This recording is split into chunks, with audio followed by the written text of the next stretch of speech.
My microphone is so, can y'all hear me okay?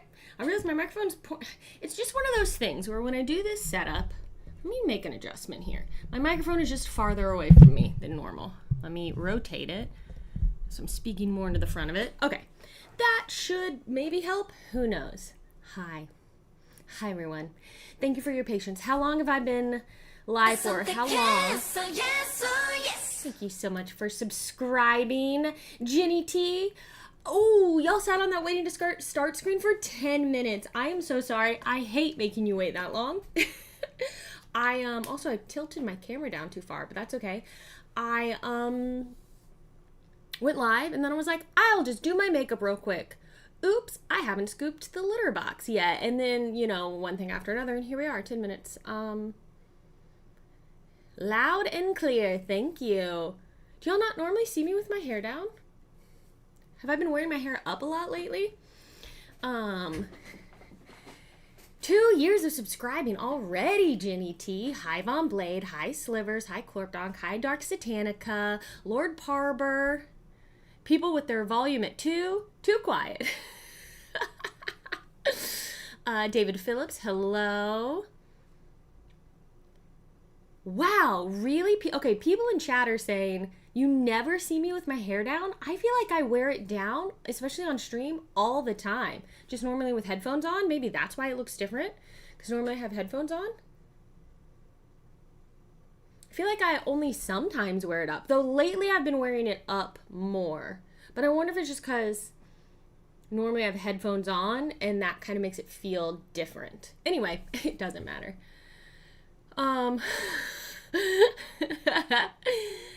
Hi, Sid I seen. Who else is here? I'm so glad, Slivers, that you can watch today. Skippity boop bop. Somehow I can't get Treehouse of Horror out of my head. I don't know what Nightbot over on YouTube. Oh my gosh, this is hilarious. So on YouTube, I'm on Hi Sully One, Hi Grindel's Arm.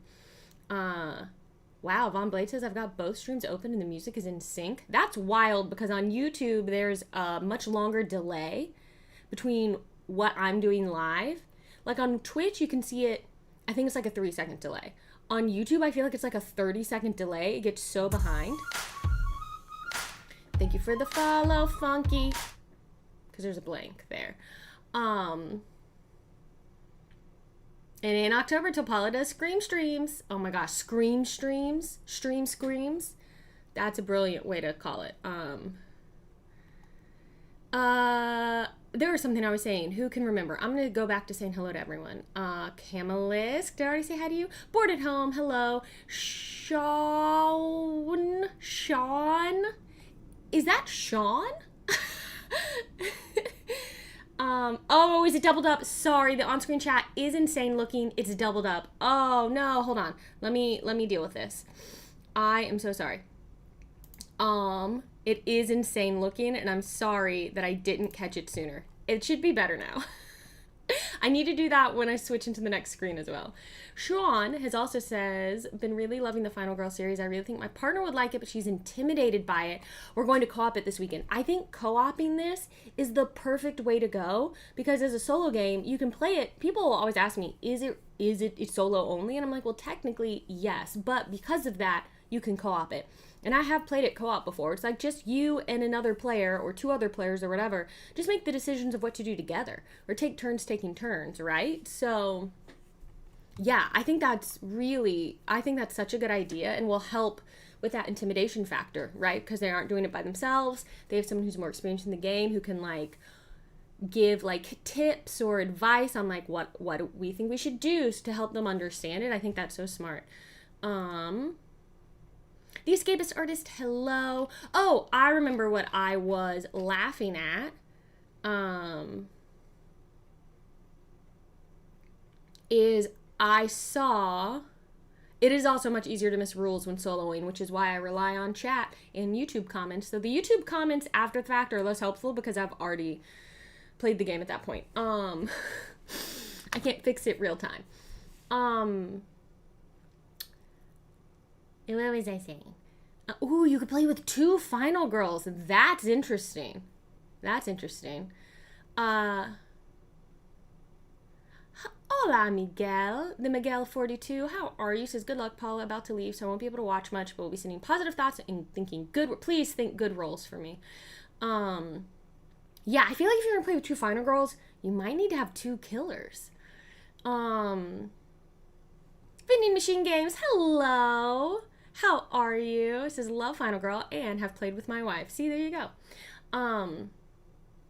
David Phillips says, it looks too difficult. Not gameplay, but ability to win. I'm a fragile little bear. The tier dice make a huge difference in helping with the luck, the bad luck, if you've got it, like I do. I was laughing earlier because I was like, the YouTube chat mod bot caught something and was like, deleted the link, stop posting links, and I'm like, what is this? And what it was, I was like, what, did someone post a link? Do I need to apologize to them? Because those auto mods can sometimes be a bit aggressive at first if you don't adjust them. And I looked to see what it had modded, and it was literally the Stream Elements mod bot posting something in chat. So one mod bot was moderating another mod bot, and I found that very funny. Hey, Flav. Don't be too sad. I'm not going to be at Essen this year. I've been the last 3 years in a row, and I just felt like I needed a break. Last year, every year now, conventions, we're now more like fully post-pandemic, right? And so conventions are getting more and more crowded. And the big crowds can really stress me out. And last year, Essen was so crowded, I barely got to demo any games. I kept getting run into. And I was like, I had been at Gen Con. The thing is when you go to Gen Con and Essen and PAX Unplugged, one, that's a huge privilege, right? But two, you're kind of like, oh, I've seen these games. I mean, Essen's different because you can see a lot of different games from a lot of different places that don't necessarily come to North America. But I was just like, I've been 3 years in a row. This year they've moved it later into October. So it's right before my birthday. I was trying to plan birthday travel with my siblings because all of our birthdays are within 2 weeks of each other. So all year we've been trying to plan this trip. So I was like, I'm not going to it's why I didn't go to World Series of Board Gaming. I was like, travel is happening for me, like family travel, somewhere in this period, and I need to leave it free for that. We ended up pushing it. We're going to try and do it in January. So I technically could have gone to some of these things, but it was just circumstances. But I do love Essen, and it's going to be sad. I am getting emails now from people who are like, we're going to be at Essen. Do you want to look at our game? And I'm like, I wish I could see you there, but I will not be seeing you there. Anyway, so yeah, unfortunately, will not be there. I'm gonna pull out, I have something very cool to show y'all today. And I didn't set up a link for it, but I need to. I need to find my little information about it so I can do the right, is it this? Yes, okay. Maybe I will, let me not show this on camera because it has my address on it. So, the first thing before we dive into everything, Van Ryder sponsors me a lot. How does that happen? Van Ryder Games is incredibly, oh gosh, I would love to go to Cannes, Flav. Van Ryder Games is incredibly supportive of me and what I do, and they have been basically my entire content creating career. They are one of the first companies that ever sponsored Things Get Dicey video sketch that I did. So when we're just going to chat for a little while today. I'm just pulling out my promo card because I want to play with myself today. Da-da-da-da. This is the old one. I have a bunch of the old ones. In the newer ones, you can see more of my pink shirt. But, so I started making content in February of 2019, and then in July of 2019, I went to Dice Tower Convention in Florida, and one of the games I demoed there was Detective City of Angels, which is a really cool narrative kind of deduction game from Van Ryder. This is way before Final Girl was a thing. And I played with, I'm pretty sure I played with AJ. And I don't think it was Evan. No, it was AJ. And had such a good time. And I had a script I wanted to do that was like kind of like a mystery or like a noir inspired sketch video. And I was like, you know what game would be perfect for this is that game we played at Dice Tower Convention, the Detective City of Angels. I wonder if they'll send me the game for it. So I reached out to them and was like, I don't think, at that point I was still so new, I don't think I even was like, pay me money to make this. I was just like, would you send me a game to use in this video?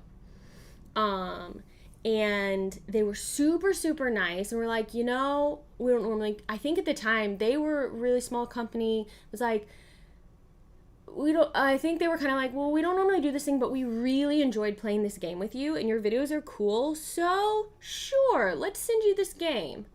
And I might be misremembering that conversation slightly. So don't take that with a grain of salt. But, so they sent it to me and we made, to live in Dice in LA, I think is the name of the sketch. It's still one of the videos that we've made that I'm most proud of. It never got like a huge number of views. Yes, my friend Patrick is in it. It's super fun. It's really good. So go to my YouTube channel. If you're watching on YouTube, you're there already, and find it after the stream.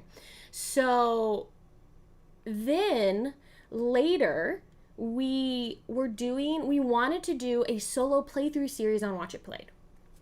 And this is really how everything with Van Ryder really kicked off, because we were like, oh, there's this Final Girl game. It's solo only.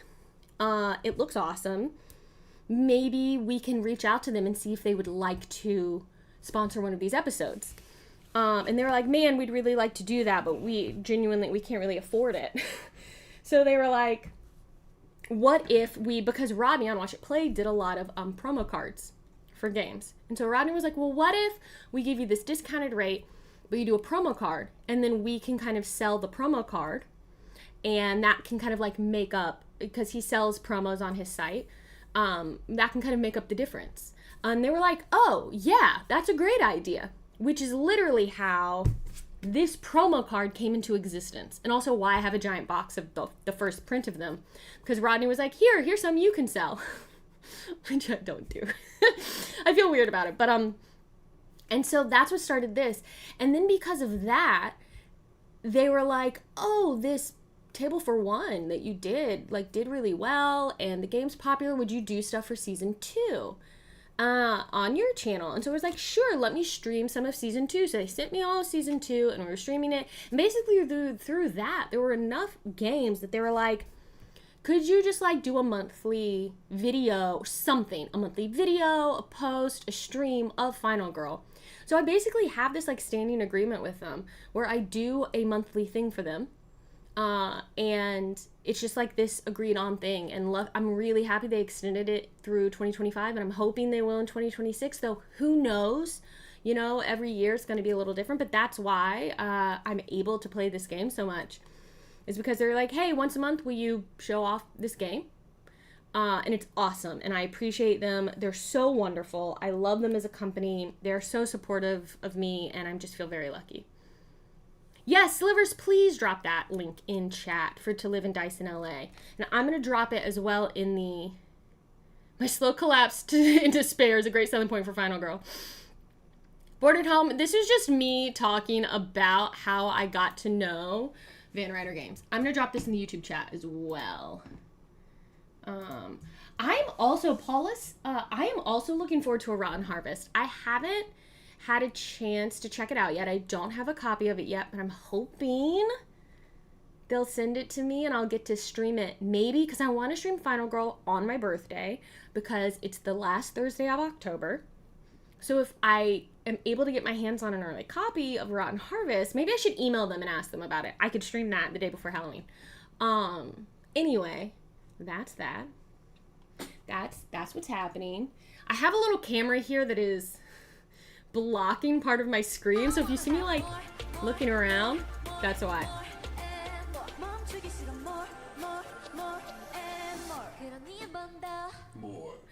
Over on Twitch, we have a raid. Hello, Penelope Gaming. Penelope Gaming. Hello, hello, hello, everyone.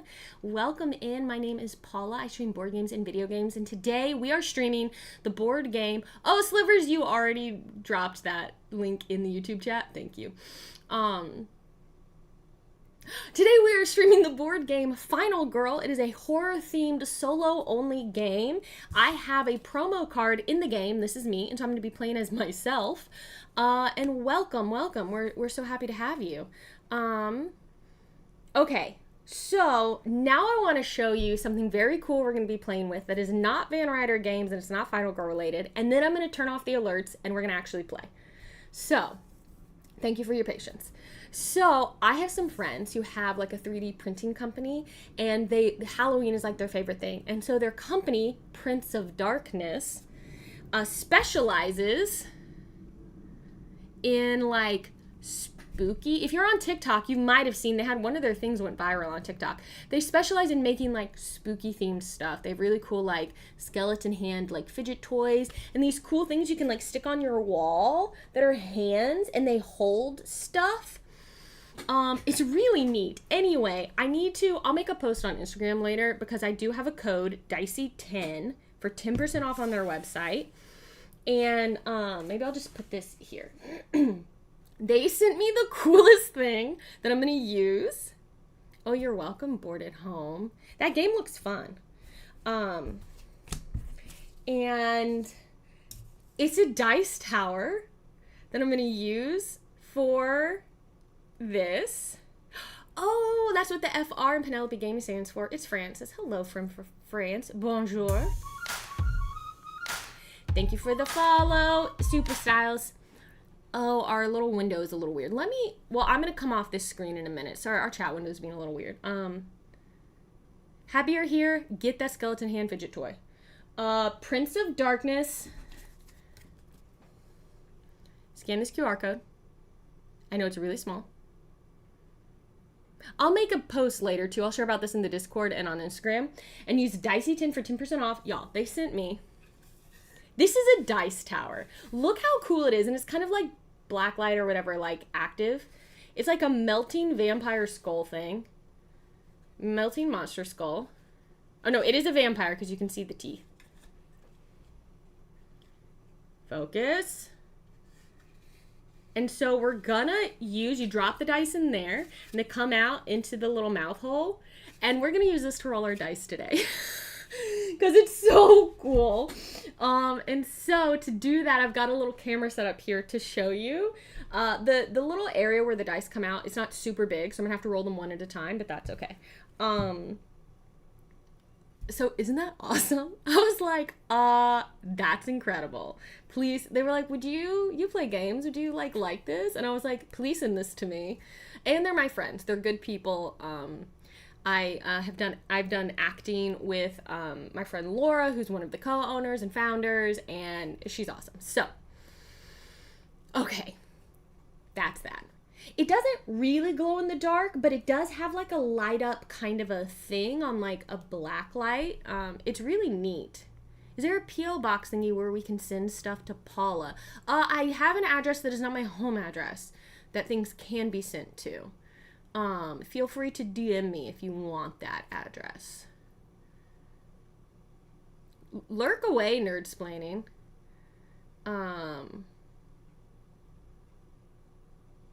Do you want any stuff? I have an Amazon wish list, but it's like got 2 things on it right now, and they're really expensive.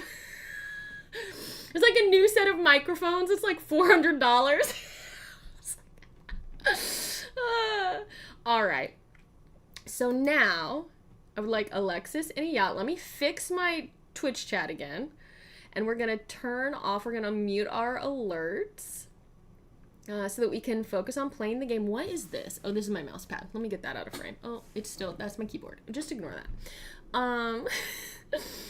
And let me fix my chat situation. Twitch chat. Because I'm showing them multi-chat. Okay. Here we are. Look, I'll show you with the PTZ camera. Whoa! So I'm gonna... you're not really gonna be able to... Dicey. How do I make it so y'all can see this? Dicey 10. That's the code. Okay. So you put the die in the hole of the head here. Oh no, I rolled a 1. I will say I did test rolls of this before going live and I rolled a 5 and a 6. So I've apparently used my good rolls. I did have to pay my first tariff on a package. Tantarus is not wrong. And I was pretty bummed about it. Okay, that one was a 4. So we're going to have to do them one at a time, but that's okay. It's awesome. Oh no, another 1. Okay, we're getting the bad rolls out now. Okay, see, there's a 5. So that's how we're going to do our rolls today. Nothing else you will notice is set up yet because I don't know what we're playing. We are going to use the Paula special item, which is spiked dice. Oh, here, actually, if I go to my PTZ cam, I don't have my document camera set up today, but we can just use the PTZ cam. So, I don't actually know how easy that is to read. On my screen, it looks difficult, but my spiked dice is 0 range, 1 extra. Oh, my mini! I have to go get my mini. Okay, hold on. I'm going to get up in a second. Get 1 extra damage. It takes up 1 hand. I may choose to roll 6 dice when using the spiked dice. If I do, discard this card and in my action after resolving the action card. So I can use this as much as I want, but if I want to use it with its special ability, I basically break it to do it. But that could come in clutch. Thank you so much for resubscribing, Komorowski, over on Twitch. Okay, I'm going to go grab the mini that we painted the last time I streamed Final Girl stuff. So stand by, and then, while I'm gone, you can look at this very cool Necronomicon, which is going to help us decide what scenario we're going to play today. This is just mine. This is from the, Season 2 Kickstarter, bonus item. I don't even think you can buy it. This is not Prince of Darkness related. Okay, hold on. I'll be right back. It'll take me 2 seconds. Hold on, I'll be right back.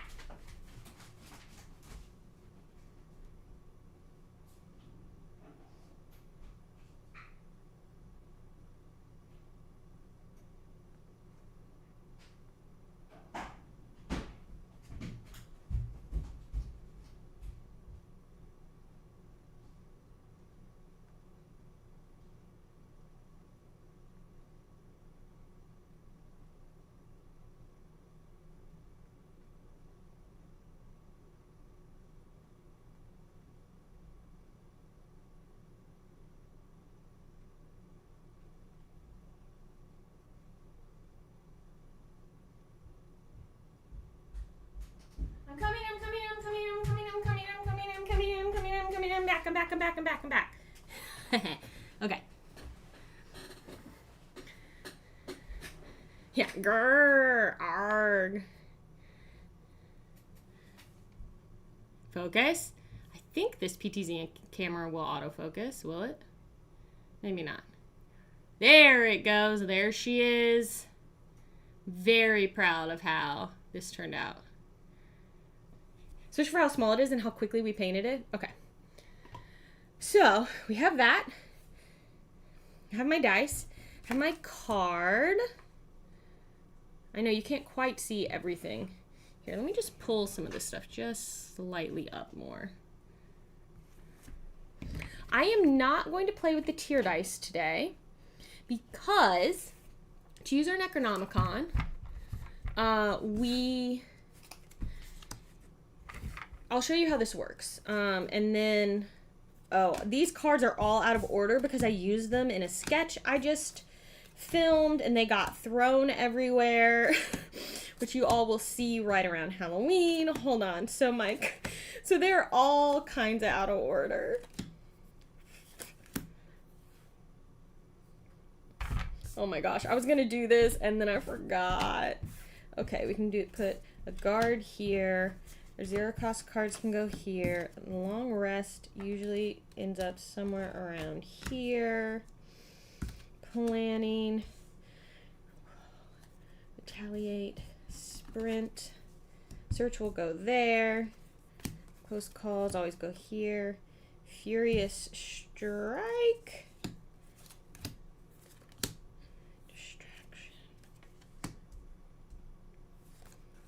Search. Distraction. Weak attack. Oh, here's the other search. And improvise is also 3. Okay, hold on. Wow, this is so messy. That's okay. That's okay. Y'all don't mind. Y'all don't mind if it looks a little messy, right? I feel like I should try and get an updated player mat because mine still has the misprint on it from when they first made it. Okay, so the Necronomicon. This is a thing that was only available, I think it's like a Kickstarter perk, if I'm not mistaken, during the Kickstarter for season 2. And it was just gray, right? And I painted this as a fun project, and we added like page texture to it with like clay, like Sculpty or something that we'd then like put texture in for the pages. Anyhow, Grindel's Arm, yes. Yeah, so these mats I got when they sent me all the season 1 stuff. So yes, these are season 1 mats, and they have a misprint on them. You can see actually here that these symbols are from Hostage Negotiator. So I have old mats. Legends EM, you should totally play Final Girl. Okay. So how this works. And then I wrote all these symbols, and as someone who grew up in a very Christian household, I felt very strange doing this. But okay, so it holds these dice. This is literally just to hold these dice, and one die has a symbol for all the different killers from season 1, and one die has a symbol for all the different locations. So you roll this, and you you mash them up. So this is what we're gonna do. Sliver says, OMG, a demon appeared in my house. No, wait, that's just my cat with the zoomies. So what we have, and it came in this fun box. Danger. Proceed with caution. What's in here? I think it's just information. Oh, this tells us what they all mean. So if you get a question mark, you have to reroll. Okay. So we'll reference this. So we have killer and location from, we have the Poltergeist, and this is also before, look, these season ones don't have the extra magnets, so they come open more easily. We have Creech Manor and the Poltergeist. We have Hans and Camp Happy Trails. We have Geppetto and the Carnival of Blood. Hi, Alan Meek. We have Sacred Groves and Nkanyamba, which we will not be playing together because this, I can't. I won't. I refuse. And then we have Maple Lane and Dr. Fright, which I'm kind of a little bit in the mood for because I was just watching a video yesterday about Jason versus Freddy, but Ali R, hello. So I think we're gonna roll. Ooh, we'll use the thing. Okay, obviously.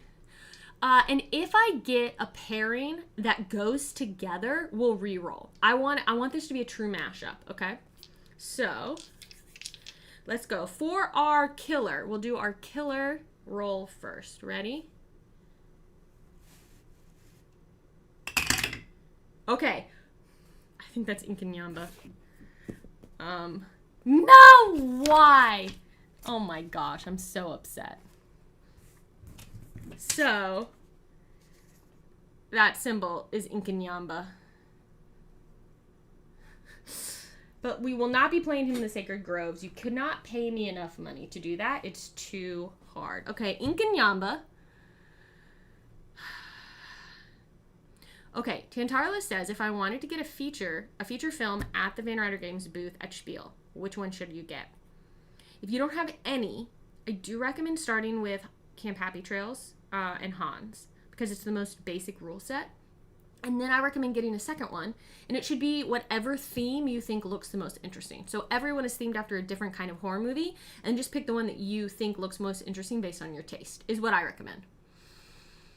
Okay. Yeah, Alan says Inky isn't as bad away from his home. Well, we'll find out. Because I was like, we're not going to use the tier dice because these are season 1 feature films, which aren't as hard. I might have regrets. Okay, so for the location, okay, that's a question mark, so we need to re-roll. Oh my gosh, come on. On Maple Lane. Interesting. Okay. So we have Inkanyamba on Maple Lane. That's what we're doing. So I'm going to set that up, and we'll have to give a quick look at the rules for those.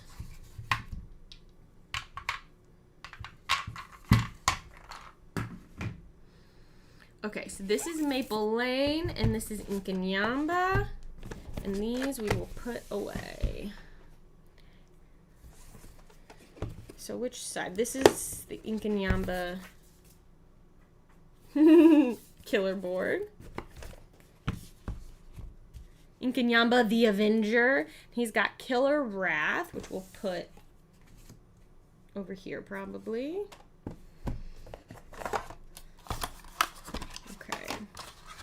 His action card. Okay, so these are all of his cards. All the tarot cards. Okay, and then we have atonement cards that we need to add to our action tab below. So we'll put those right over there. The rules went somewhere. They went flying. Okay.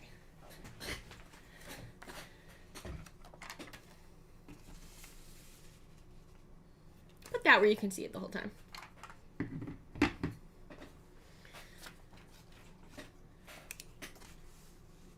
Okay. Okay. So we'll do that. If I had been thinking ahead of time, I would have rolled like ahead of time and then like maybe posted on social media a video of the roll or something so that this could have been set up before we went, but here we go. Okay, Maple Lane. Okay, so here's Maple Lane. That's our location. Okay, let's see. I don't want the really hard one. We're taking out the Epic Dark Power because I don't want to play with it.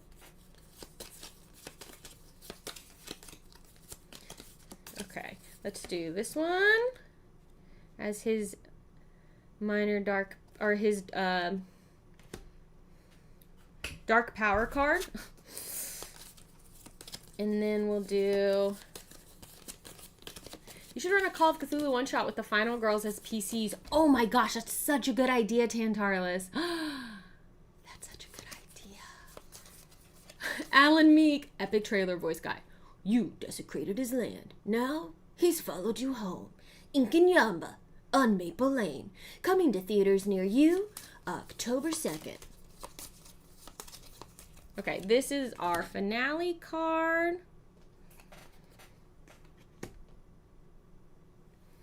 Okay. We have our Maple Lane special rules. Luckily, again, season 1, like, the special rules are like 1 page. Once you start to get into the later seasons, they're like multiple pages. They get a lot more complicated. Underscore. That's today. What a coincidence. How about it? Also, the little trays have changed in design. Like, it's very funny. Like, a lot of things have changed. I haven't played a... Oh, we have special cards for Maple Lane, too, because we need to convince people to let us in. So that's what these are. Oh, we have a lot of that. Here are our tarot cards for Maple Lane. Items. Events. Oh, here's more events. I haven't played season 1 stuff in a hot minute, so this is... Okay, setup cards. Lots of tokens. Just gonna dump them all here, and we'll find them when we need them. How about that? Just a lot of tokens dumping. Shuffle up our events.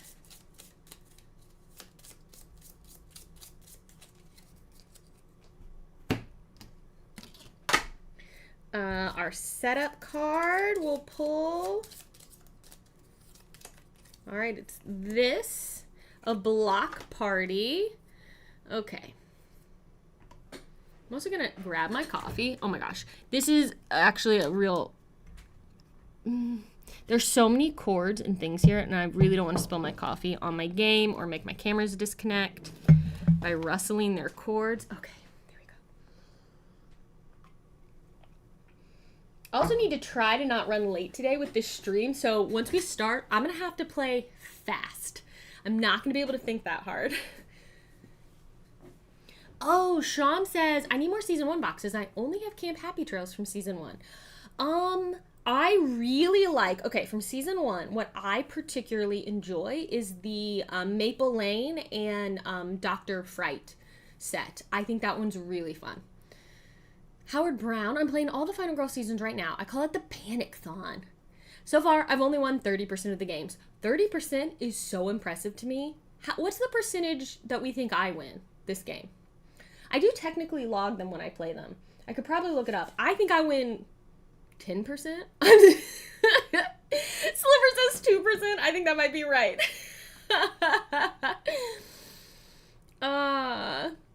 Okay. Back to this. Okay. So let's just look at special setup. Okay, special setup for Maple Lane. Setup the game is normal with the following changes. There are 4 item decks for Maple Lane. From the item decks, follow the normal rules, but make 4 decks of 3 instead of 3 of 4. Okay, 4 decks of 3. The top item card of each deck is revealed as normal. There is 1 deck for each quadrant of houses. So we have northeast, southeast, southwest, northwest, and that lines up here.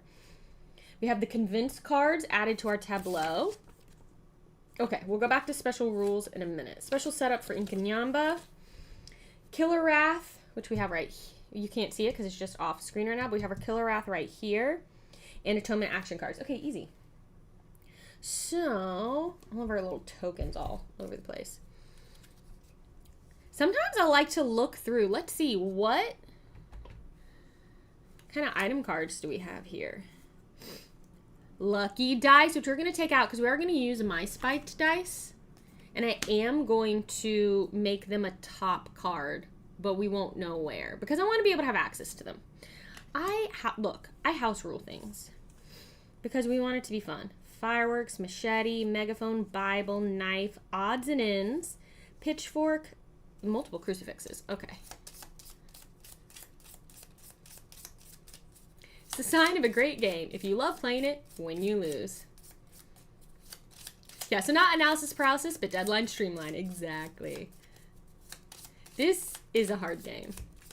Yeah, it's not 0% that I win, but it's not a lot of percent.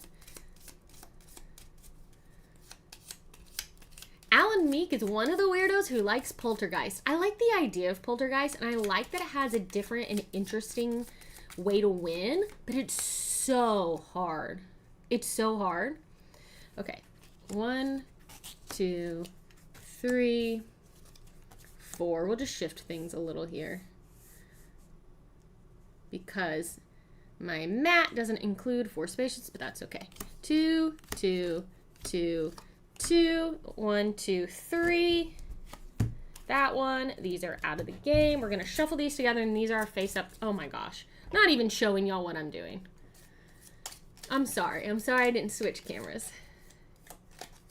If you need to roll a dice that hit something on your desk, we won't tell. Did y'all see my Gamer's Inner Monologue sketch I did? I put something in there for all of you. I thought of all of you who watch me stream this when I did it. Okay. So Angelus Gaming, hello.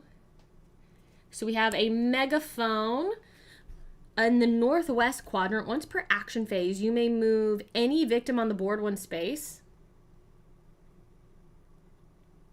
That's very cool. They move toward me. That's really cool. Then we have a knife. I love it. It's better than trying to punch. Barely. Then we have my spiked dice in the northeast quadrant. And then in the southeast, we have a machete. Oh, the machete's very good. Victims will not follow you while the machete is in your hand. Okay, that's a bummer, though. So I like the megaphone and the spiked dice. So I kind of feel like we want to search in the northwest and we want to search in the northeast.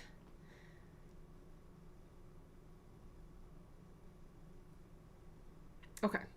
So that's our items. So now we need to shuffle together our terror cards. And draw 10. We don't often go through full setup. So this is maybe potentially a little bit handy.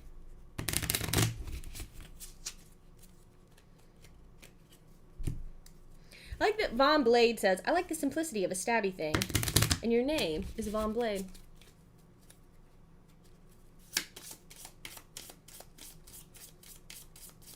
Okay, all right.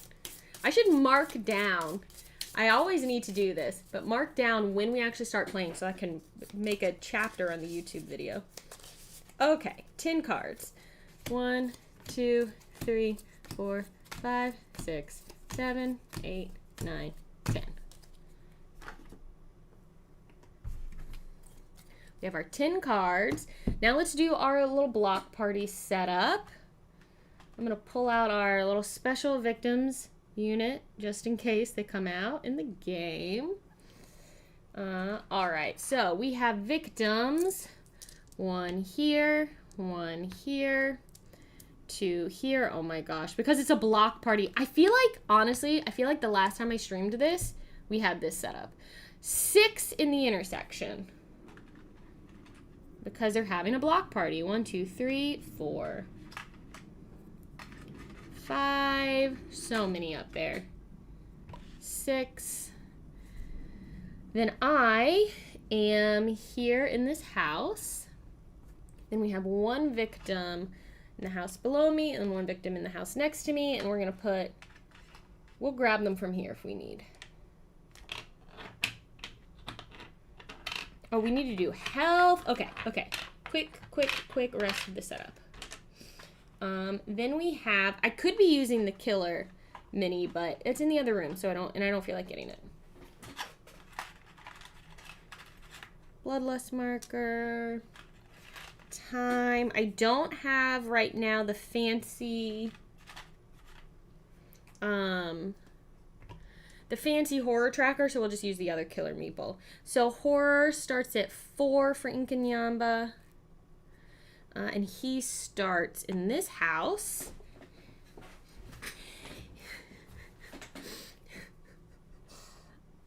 Thank you for the follow, Arthritic One. Okay, I'm about to make potentially a really inappropriate joke.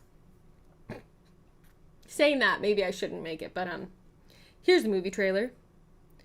Some teens went on a mission trip to the jungle, where they weren't actually very respectful of the local religion.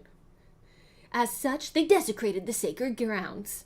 They thought when they got on their plane that they'd escaped and left the nightmare behind them. But little did they know, boom!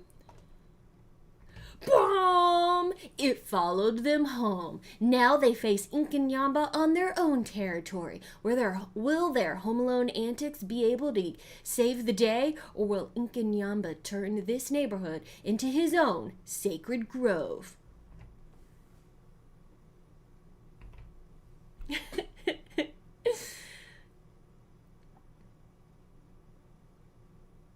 $47.10 into the stream is when I started putting items down. That is helpful to know. One of them stole a cursed skull and was using it as a dice tower.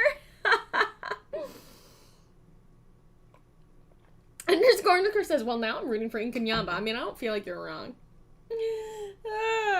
Okay. Okay, we have that. We need to pull our first event. Okay, we need to do health. So let's, I'm just going to mix these up. Okay, this is Inkanyamba's health. This one is mine. Let's give ourselves some heart tokens. And then I think we're ready to go, other than needing to. Le Petit Chef, thank you so much. Thank you, Alan Meeks. Von Blade, I appreciate you. Okay, so he has 9. So 1, 2, 3, 4, 5, 6. Okay, hold on. How many is this? 1, 2, 3, 4, 5, 6, 7, 8, 9. That's a lot of health. Inkinyamba scares me legit, so I'm a little worried. Inkinyamba, the Avenger, and I have 5 health. Now, if you've ever gotten one of these signed from me, I usually draw a little heart and write my name, and that does count as an extra health. So if you have a signed version of me, you have 6 health. 1, 2, 3, 4, 5. Okay, I have to rescue y'all. Let's take a look. I have to rescue 5 victims. This is good, though. If I rescue this one, I need to rescue a victim stat because I can then take any top item card. That's a great thing. And then if we activate my special ability, Andrew C., forget Don LaFontaine. Paula should narrate all movie trailers. David Phillips. I keep the signed version in my jacket pocket just in case that health comes in handy. So my special ability is things are getting dicey. They put that in themselves, y'all. I didn't even ask. When I saw it, I was like, I love them. Okay, anytime you would roll only 1 die, roll 2 instead. If a single number result is needed, you choose which die to use. So basically, I never have to roll just 1 die, which is awesome. Okay. So, last thing we need to do is we'll flip over our event. And then let me do a quick skim of this, and then flipping over the event will be the official start time of the game, an hour into the stream. Okay, so special rules for Inkinyamba. Killer Wrath. Whenever you are instructed to increase or decrease Red Lightning Bolt, that's Killer Wrath, move the tracking marker on the Killer Wrath. Oh, I need a tracking marker. We'll use this weird green one that I have.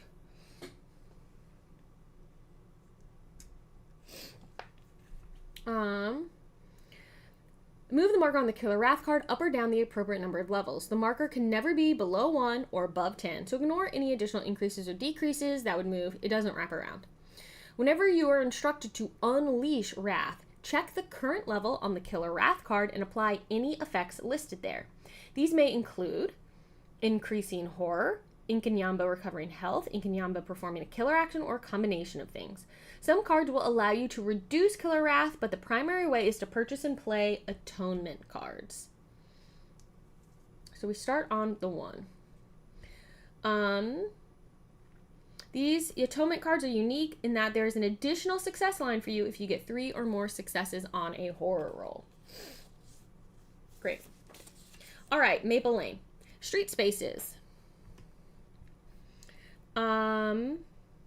The normal and exit spaces are all considered street spaces, as well as the intersection space. There are no special rules, but some cards will refer to them. Okay. Let me just skim this real quick, and I'll say out loud anything that feels important. Each quadrant has 3 houses. Each house may be searched. They're all colored orange to remind you that each house may be searched, and when you search, you get something from the appropriate quadrant. When you've searched it, you place an X token on it to show you've already searched there.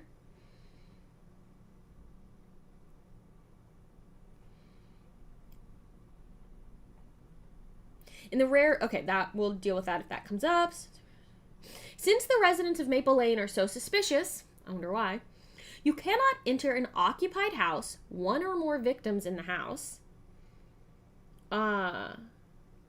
They have to be convinced to let you into their house. Panicking victims and enemies are not restricted, so they may move into an occupied house freely. If a house is unoccupied, normal movement rules apply, so I can go into any house in this quadrant right now because no one's home. And I could search the house I'm currently in because I'm starting there, but I can't go into these homes unless I convince them to let me in. I convince them by using a convince card. To enter an occupied house from an adjacent street space, you must successfully convince your neighbor to let you in using a convince action card. You can exit a house no matter what, and these have an additional success if you get 3 successes. Okay. Oh, nice. So on the convince cards, if you get 3 stars on your roll, you can take the top item card from the quadrant of that house without having to do a separate search action. Von Blade, I brought pizza. If you let me in, I'll share. That's not the start of a horror movie, though. That's the start of a different kind of movie. You know what I mean? Okay. Okay. Now, I have these kind of in a weird spot. I have all of my cards in order of how much they cost, but my Atonement and my Convince are at the end. Convince only costs 1 time, and Atonement costs 2 times. So hopefully I'll remember that. Okay. It'll be fine. I think we're ready.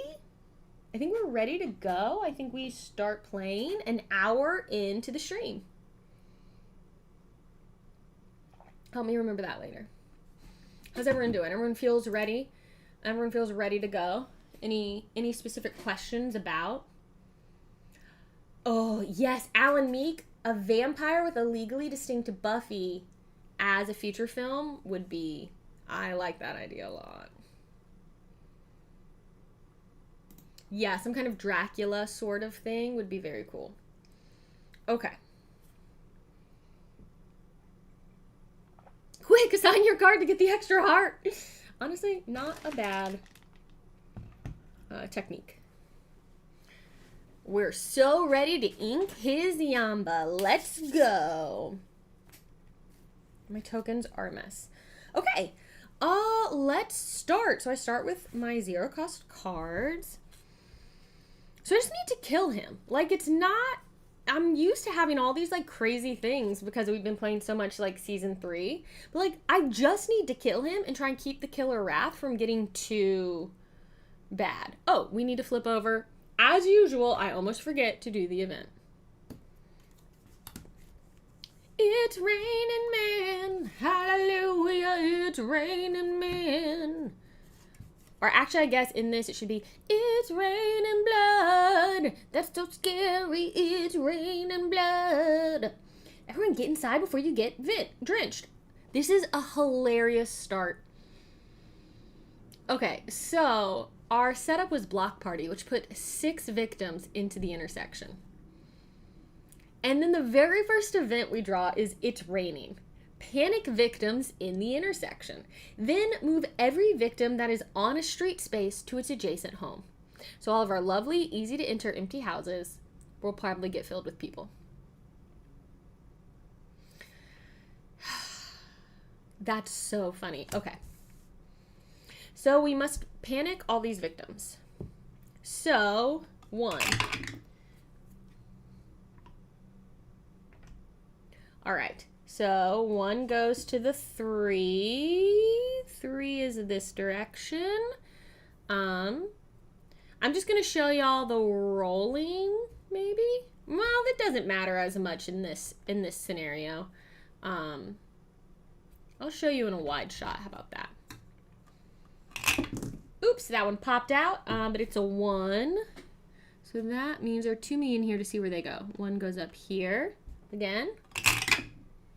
That's a 5. So 1 goes over here.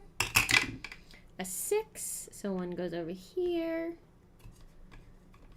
Oh my gosh, get out of there. A 6. Oh man, I don't know. I want all these successes for me. And a 2. Okay. That's where they all go. If you don't know how panicking victims work, so you can see here there are numbers on all the little corners of this space. So whatever number I roll on the die, I find the area that matches that, and that's the direction that victim panics in.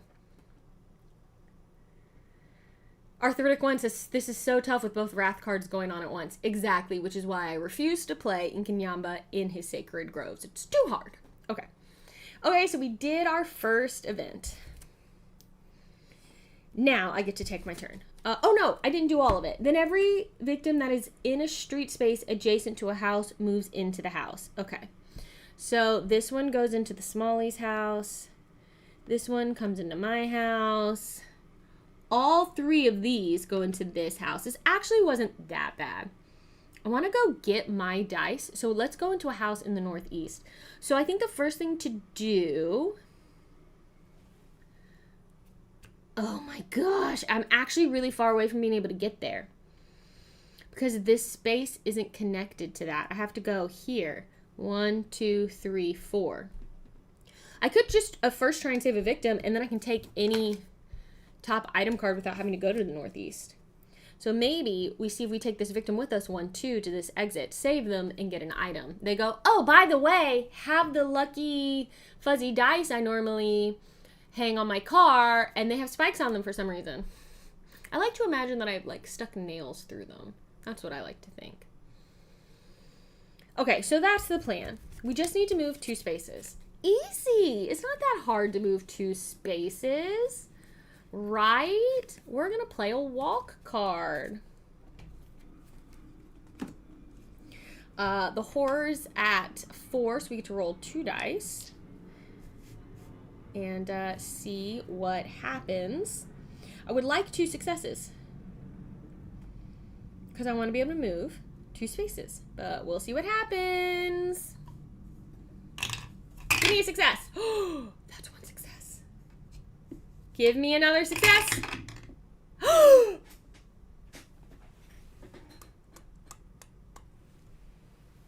Thank you, weird vampire skull. Booyah!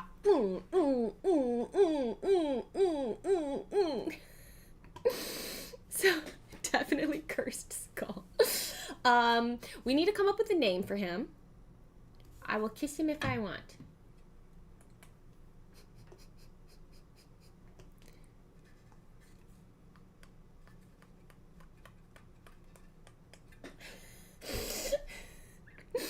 We should come up with a name for Mr. Skull. Okay, I'm sorry for kissing him, but 2 successes lets me move up to 2 spaces, and it does cost me a time. So me and this victim who will follow me will go here and here, which saves this victim. First turn of the game, I've saved a victim. I'm learning and growing. So they come onto my card, and I'm doing this one, take any top item card. So now I don't even have to go to the northeast. I will just take my spiked dice. So this takes up 1 hand, so I'm going to put it here. And will now give me a +1 to my attacks I make with it. And I can discard it to roll 6 dice for an attack. So we're going to save that for a big moment.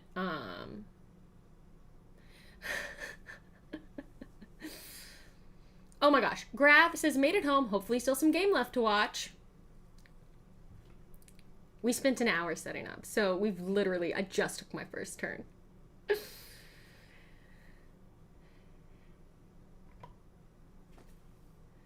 All right.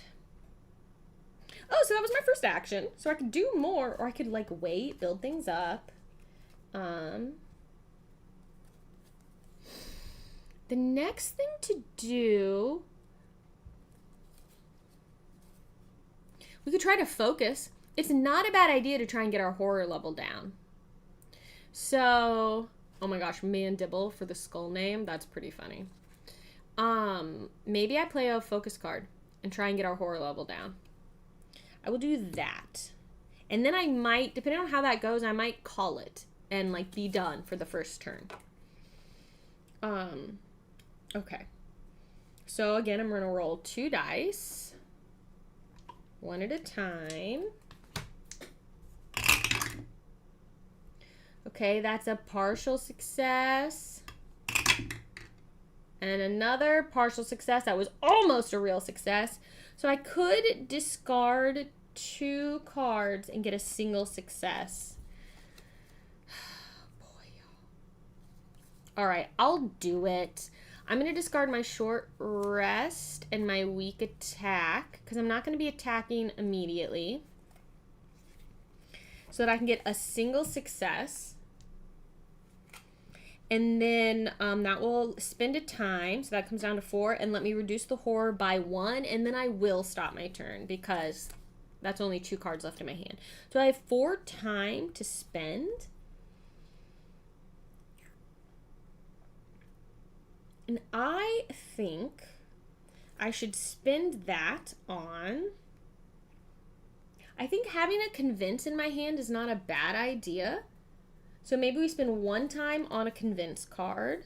I don't think we need the atonement quite yet, so I'm going to hold off on that. And then maybe we get a distraction as the other 3 and really work toward trying to manage our horror before it gets out of control. So that's what I'm going to try and do this time. Okay.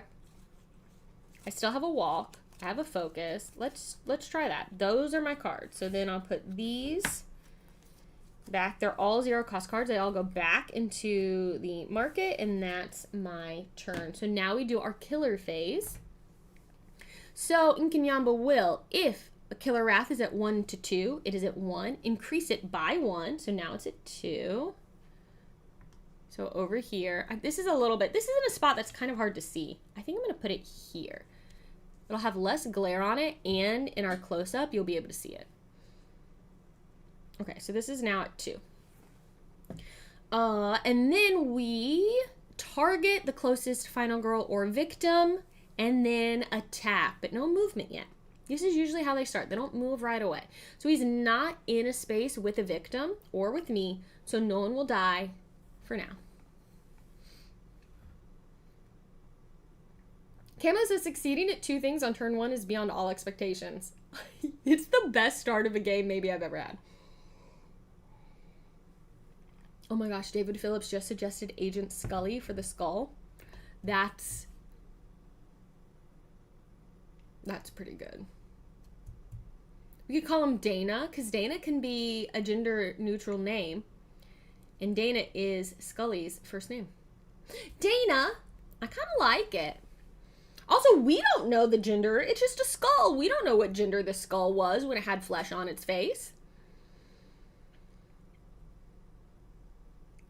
Shouldn't the victim outside have gone? Oh, you're right. I missed it. This victim was adjacent to this house. I missed it when I was putting people in houses. And so should have gone inside that space. Thank you, chat. I did miss it when I was putting people in houses. This one should have gone in here, which means there was someone in this space with Inkinyamba. So there is a death. They die. And the bloodlust does go up 1.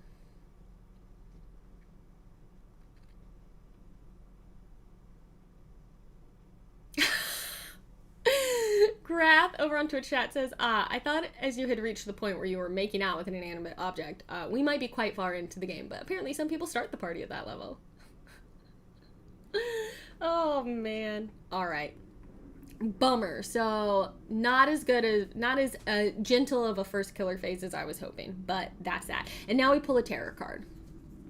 And we get a minor dark power. Of course we do.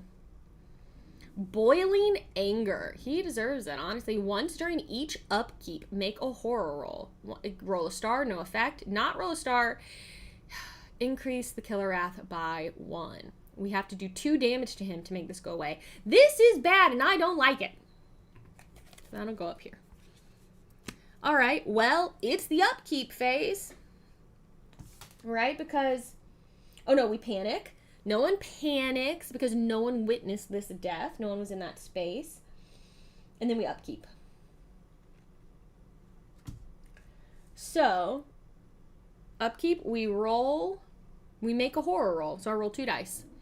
All right, can we get a star? No. Come on, second one. No! No stars. So our killer wrath increases by 1. That is a bummer, and I would like to get rid of that. Okay, we need to get some attack in us. I'm really worried about tarot cards that are going to make this wrath unleash and...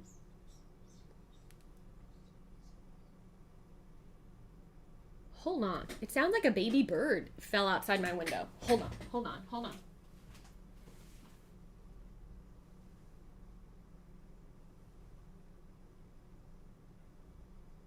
Okay, I don't see anything. Sorry, I had to check because it sounded, all of a sudden there was squawking like a baby bird right outside my window. And I was like, if one has like fallen to the ground, I want to be able to check on it. Okay. The curse of the skull takes its toll. Now, don't do that to me after I just gave you the best kiss of your life. Okay. This is why it takes me so long to play. We said we were going to play efficiently today. And I'm still like, what was I doing? Where was I? This should have reset. It's my turn. That was our tarot card. We did our upkeep. Bad things happened. It's time to go. Okay. I have 3 cards in my hand? No, I have 4 cards in my hand. I didn't pick up the other ones. I was like, wait, what?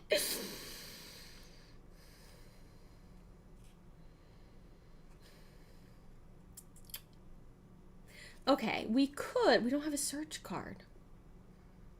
I want to get up to the northwest to try and get this megaphone. So we're going to need to walk up there. The first thing we're going to do is play our distraction card and hope that we can continue to lower the horror level. And then we'll try to walk, and then that might be all we can do this turn. So, distraction. Man, everybody went into a house. It's going to be hard to save people.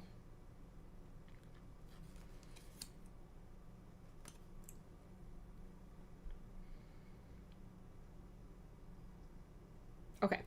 Distraction. Let's focus. Focus up. Distraction. I rolled 2 dice. I'm going to try rolling them both at once, but I don't think there's room for them both in here. And I need any roll will get me a lower horror, but there is a cost if it comes at no successes. So I'd love at least 1 success. Ready?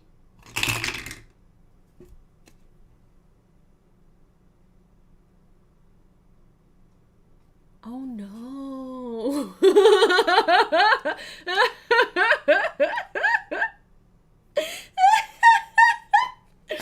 Isn't this how it always goes, y'all? Why is it that when I start playing, I feel like I usually have like luck on my rolls on my first turn, and then it's all downhill from there?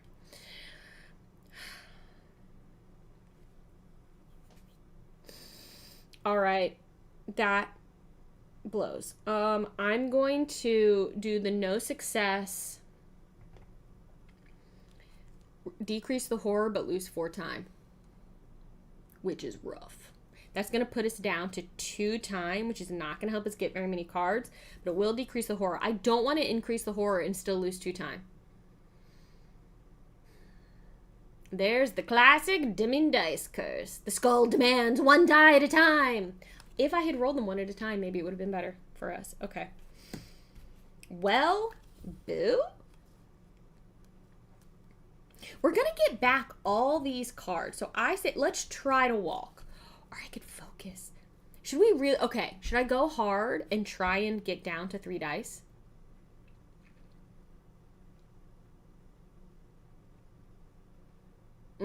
Quicksand, there's certainly, if you get stuck in some bad dice luck, it can be quite rough. But that's why if you get the tier dice, it helps you. It's less about mitigating the luck, but you actually gain benefits from your failures, which you can then use to give yourself like extra abilities, which is really, really nice. So that's one way you can help with it. But it's quite a punishing game. All right, I'm going to try to focus. I'm going to try and get us down to rolling 3 dice. Okay, this time we'll listen to you, Dana, and we'll roll 1 at a time.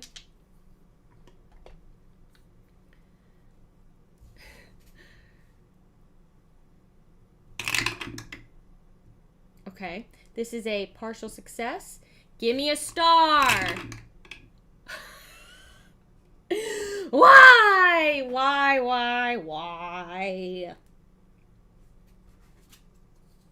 I'm not going to discard cards for this. I don't think that's smart. So we're just going to have failed it and lose all of our time. That was not a good turn. That wasn't a good turn. But here we are. That is the risk that we took. So at the end of my turn, I have literally 0 time to spend in the market, which is not great. But I will get back all of these cards at least. So I'll have a little more to work with next turn.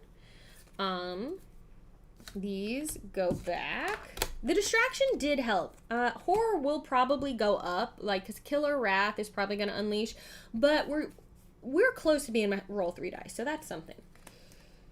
Okay, that's me. That was a bad turn, but here we are. And then it will be Inkanyamba. Killer Wrath is at 3, so we don't need to increase it. And then he will target and attack. Now, this time, truly, no one is in his space. He's not moving. So we don't have to worry about that. Now we'll draw a terror card where something bad will probably happen.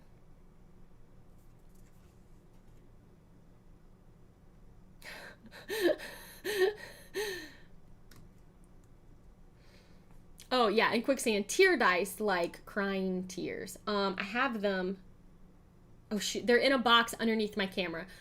Maybe I can show at the end of stream. But they give you little tier tokens that you can spend on things. I've played with them in the last couple of live streams I've done, and they help.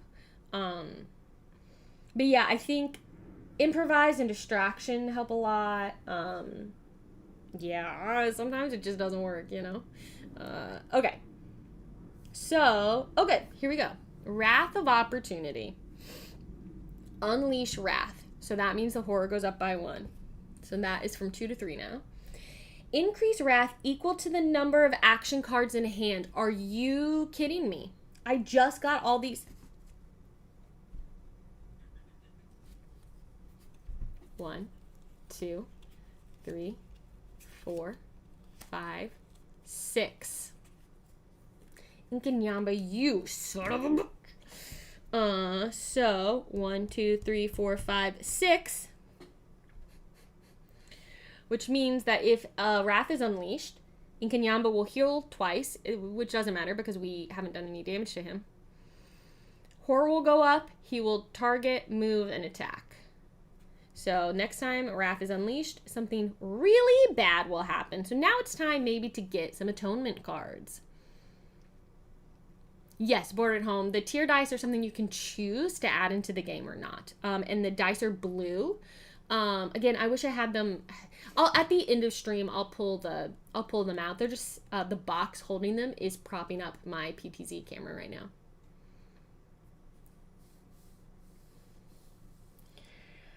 Okay, now he will target a victim, move, and attack. So his movement right now is 2.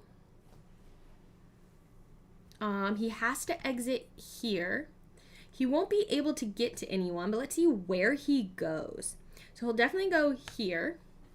And then he has 1 more space to move.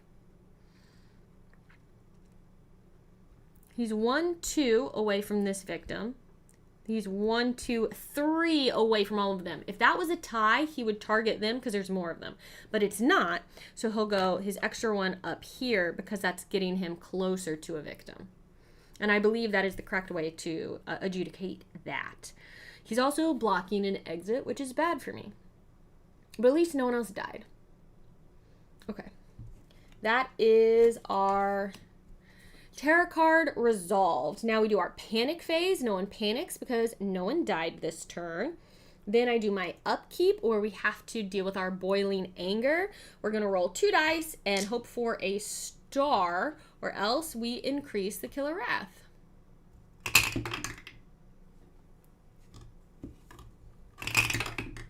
Oh my gosh.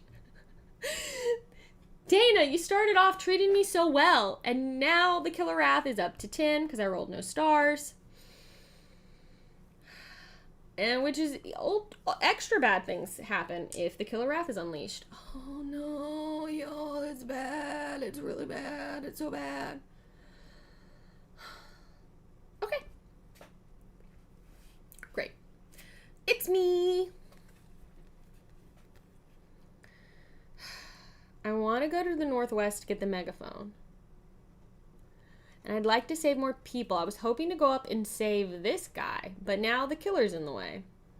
If I can do 2 damage to him, though, I'll take away this minor dark power, which I think maybe I need to do. So maybe I should try to move up there and attack him. Gosh. Okay. Maybe we do that. I only have a weak attack, but I can do an extra damage with my weapon here. So let's try to walk. I'm rolling 2 dice. Come on, I'm going to use different dice. Those dice are worn out, I think.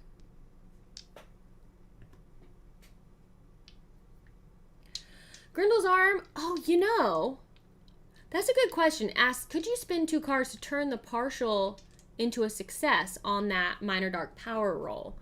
And I actually think I could, because it's a horror roll, and you can do that on a horror roll. I think I could, actually. So that's something we should keep in mind for future rolls. It's a bold strategy, Cotton. Von Blade does not believe in what I'm doing right now. Crimson Board Games believes in me.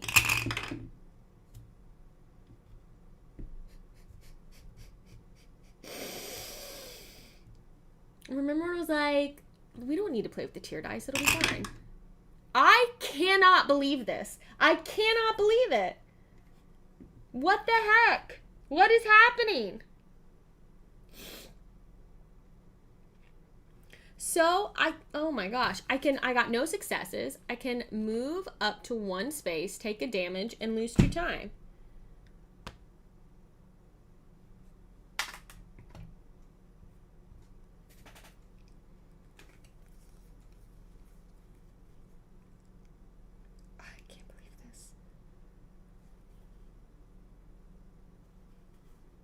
Literally, I can't believe it. I'm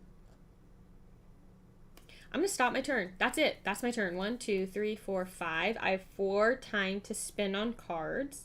I'll get back this focus. So 1, 2, 3, 4, 5, 6. I think we spend 2 on an atonement. What should we spend the other 2 on? Sprint or search? We're going to have to search once we're inside the thing. We also have to get there. So I think sprint with the other 2. All right. That's that. That was really rough. No, it's not a cursed skull. It's me. It's me. I did roll successes in here. I have rolled successes. Maybe I didn't ask for consent before I kissed the skull. And now the skull is mad. That might be what it is. That might be what it is. Okay, great. It's 10:30. Let's move it along. Okay. Killer phase. We don't need to increase the killer wrath. They will attack. They're not in a space with anyone, so no attacking will happen. So let's pull a tarot card and see what bad thing this says. He's coming, and there's nothing we can do. Horror level goes up 1. Target a victim, move, and attack. He's going where I want to go, and it's killing me. All right, so he will go into this house. He will attack, which will kill this victim, which will increase the bloodlust. We are 1 away from the dark power. And that's bad. That's a bad thing.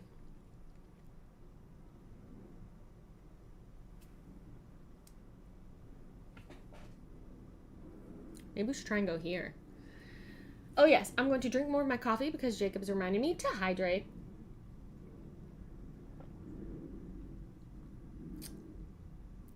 Besides myself, obviously, what is my favorite final girl to play as? You know what? Here's my real answer to that. I'm going to put this back on my warming plate. Give me a moment. My real and true answer to that is I really like to play with final girls who go with the feature film I'm playing with. I usually just choose one of the girls who came with that setting. That's my favorite way to play. So I don't have a specific favorite. Hi, surprise bees. Okay, now we're going to focus up again. That's that. That's that. Panic. There's no one to panic because no one witnessed this death. There are no victims left in the space. We have to do our boiling anger. So back to doing 2 at a time. There, we finally got a success. So nothing bad happens. Not that it could. It wouldn't have anyway because we're at the top of the track. Did I pick up an atonement card? Yes. Okay.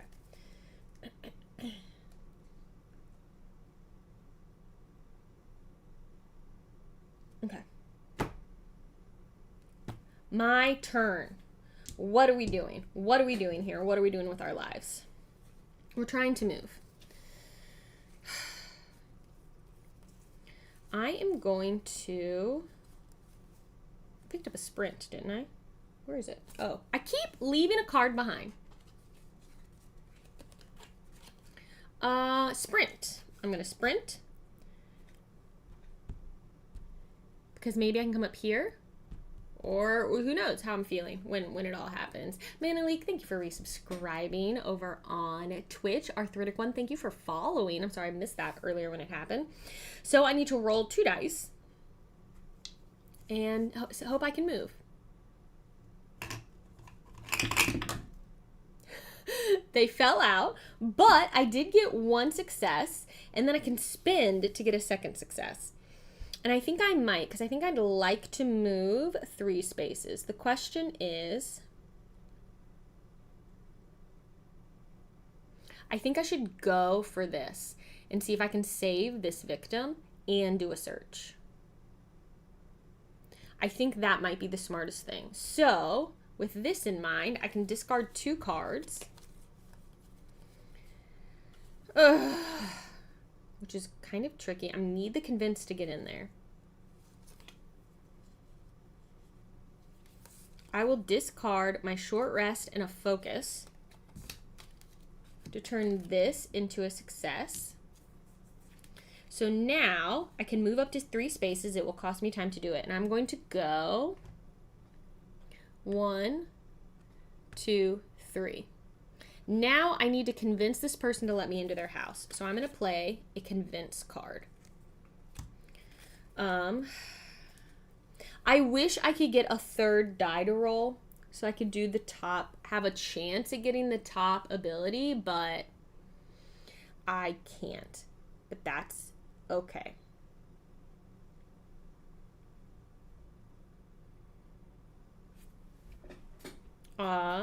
Inkanyamba's kind of far away from other victims right now, so we might have a little bit of a respite depending on what tarot card comes out. So,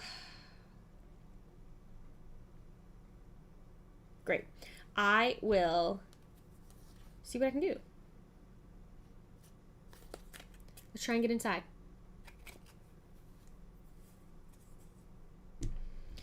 Okay. 2 dice. Give me 2 successes. I don't know what the other one is. This is a success. We have 1. Oh, the other one is not a success, but it is a, hold on, it's not really come through all the way. No. But that's 1 success, which means we can enter an adjacent house, but it will cost us a time to do it. So I can come inside here, but it will cost me 1 time. So I was able to come inside. I think that might be the end of the turn. I could try and focus. Critter Nation, isn't that such a fun dice tower? It's from Prince of Darkness. This is not autofocus, so it won't.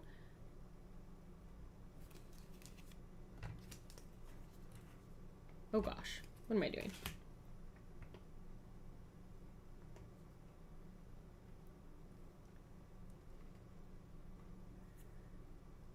And if you use the code DICEY10, you can get 10% off on anything there, including a cool dice tower like this. My friends, it's my friend's company, and I was like, send me something. I would love to show it off. It's so cool. Okay. So, we've done that. That's the end of my turn. That is going to be the end of my turn. Okay. So I have 4 time to spend on cards, We have an atonement. I'm going to get back. Okay, so I'm going to have 2 walks. I need a search card. I could spend it on 2 searches. I don't think that's worth it, though. 2 time on a search. I only have 2 left. I could discard a card to get 3 and try and get another distraction. Which might, you know what? You know what I think is actually interesting? We won't need our weak attack, I don't think. Let me take... What should I discard to be able to get a distraction? I don't think we're going to be in a situation where we can attack yet.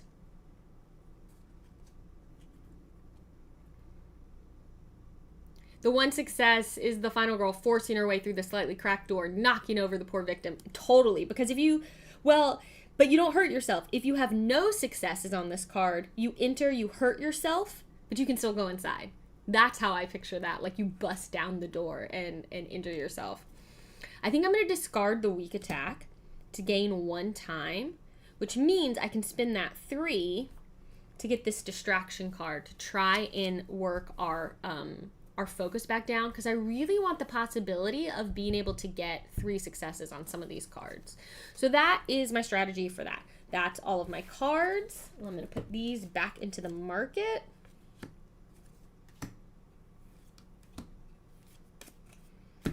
That's the end of my turn. We go to our killer phase, who will target and attack if they're in a space with someone they're not. So, tarot card time. Wrath of Blood. It's happening and it's bad. Unleash Killer Wrath. Well, we're at the top of that track. So Inkanyamba would heal 2, which it won't do because it is at full health. The horror level goes up by 1, which is going to make my focusing plan harder. So it's up to 5 now. You can see here at the bottom of the screen. Then it will target, move, and attack twice. So its move right now is 3. So it can go 1, 2. It'll come out to the intersection.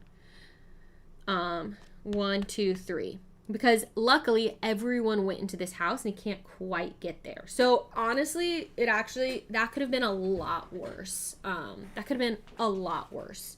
If he had been able to reach this house, that would have been bad. Then we increase Killer Wrath equal to the Bloodlust level, which would be 1, 2, 3. But we can't increase the Wrath because it's at the top. So that won't happen. Then he will target a victim, move, and attack. Okay, this one he will do. And again, he has a movement of 3. So now I think he does go into this house with all these people. So they're going to panic out of there.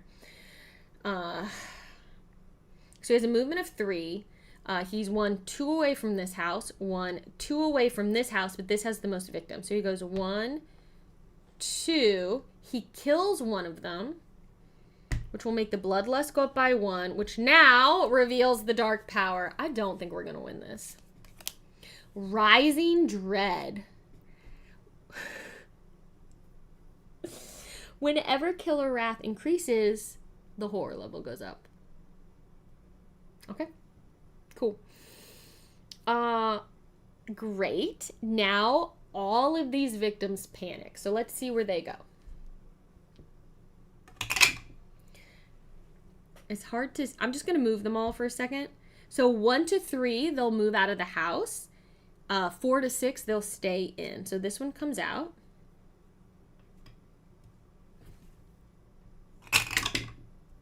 That's a 4. This one stays in. Stay in with the killer. 2. This one runs away. And 1 more. 6. This one will stay in. Okay, 2 people ran out. 2 people are trying to hide inside the house. And guess what? It ain't gonna work. It's not gonna work for them. Now we do upkeep, which means we need to roll for boiling anger, which doesn't matter because this cannot increase. So we'll roll just for the heck of it, but it's already at the top of the track. Okay, we got to start anyway, so that would have kept us from having to increase it, but it's already at the top. Yes, at least I took the distraction card. Hopefully that will help us manage what's happening with this horror now. All right, that's the end of the killer phase. It's back to us. So the first thing I'm going to do is play distraction. And hope that I can lower this horror by quite a bit. I'm also going to search on this turn, but let's see how this goes. So 2 dice. And we're going to do these one at a time. Ooh. 1 success. Give me another star, baby. Come on. Okay, it's a 1. A 5 and a 1 is what was rolled. So that's 1 success. So I can lower the horror by 1. That's something. And I gain a time. So that's nice.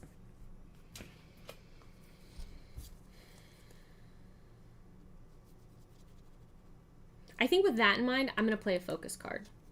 Maybe I can get it down another one. I just need to keep it from getting too close to here. We were so close before to getting to be able to roll 3 dice, and now I'm like, it's not going to happen. So I'll roll 2 dice again and hope I can lower the horror by 1, whether with 1 success or 2 successes. 1 success. Give me another one, baby. Is this worth discarding 2 cards to turn into a success? I'm not convinced it is. The only benefit I get from that is with 1 success, I lower the horror by 1 and lose a time. With 2 successes, I lower the horror by 1 and gain 2 times. 2 time. But I have to discard 2 cards to do that, and I don't think I want to.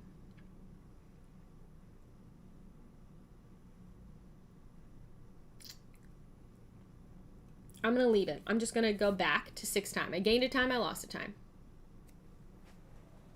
Dana didn't like being called baby. Found it infantilizing. Okay. That's, okay, we've mitigated this a bit. So now I am going to search and hope to get this megaphone, because that means once per action phase, I may move any victim on the board 1 space with my megaphone. It will take up a hand, but that's okay. So 2 dice, I need 1 success to be able to take it. And if I fail this, the horror goes up. Please don't fail this. Oh my gosh, now I'm really nervous. I worked so hard to get that horror down. Please give me 1 success.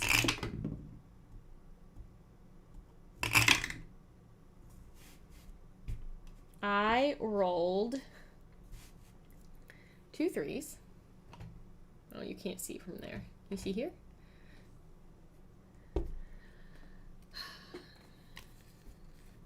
Ah!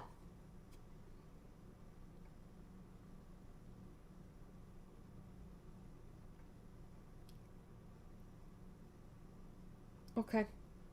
All right, look, we're just making the decision. I want to keep the walk card because I want to try and save this victim. So I'm going to discard my atonement and a walk to turn one of these into a success, which means I get to take the top item card from my space and lower my, it takes me 1 time. I'm going to spin all my cards this turn, but I get the megaphone. So once per action phase, I'm going to move any victim on the board 1 space. I think that's going to be really helpful. So here's what I'm going to do. Is I am going to, so the problem is I need to be on an exit space with a victim for them to be saved. So I can't just, and they move toward me. So they will move toward me is what this is saying. So I can't just move this victim here and save them. I have to move with them, but I can potentially move a victim toward me. And I think the way to do that is going to be to pull this person out of Smalley's house. So I'm going to do that now. I'm going to move them here. Okay, that's my once per action phase. Now I'm going to play my last card and I'm going to try to walk. I just need a success to move 1 space. I can even fail and move 1 space and take a... and take a damage to do this.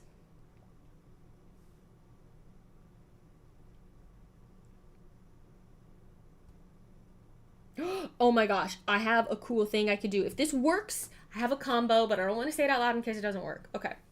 So,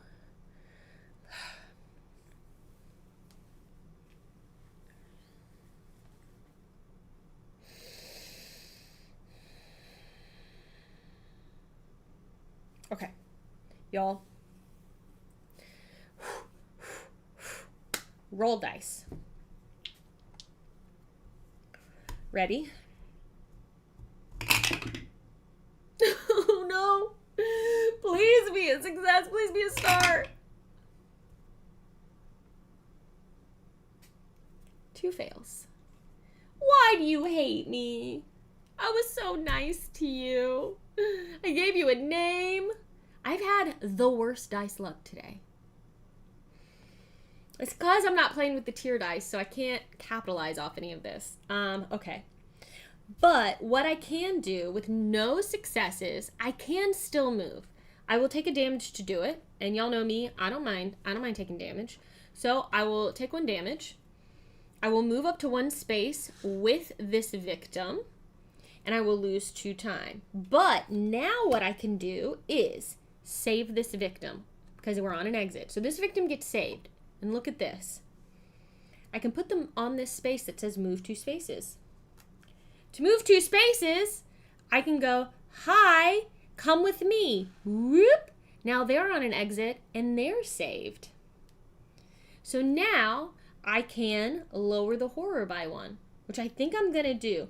Or I could get 2 time back. I think I'm going to lower the horror by 1. Maybe next turn I can get it down again. Okay. So 2 victims saved in 1 turn. 2 away from my ultimate ability. Let's go. Let's go. So I have 3 time to spend. I have no cards in my hand, so I get these. But weak attack, a focus, and a short rest. So what do I want to spend my 3 time on? I have no movement, so I wonder if I should get a sprint. Because these victims, I need to be able to save people.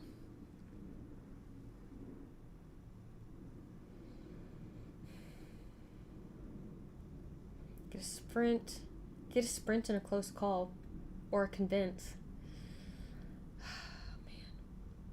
I think I'm going to get a... Or I get the distraction. I already have a focus. I'm going to get the sprint and the close call. That's what I've decided. Is it a good idea? Who knows? All right, let me put these back where they go. I should really try to do some atonement, but here we are. Okay. Now it's Nkanyamba's turn. So he is in a space. So he will attack and kill this victim, which will increase the bloodlust by 1. Which is still where it was at before. And then we will flip over a terror card.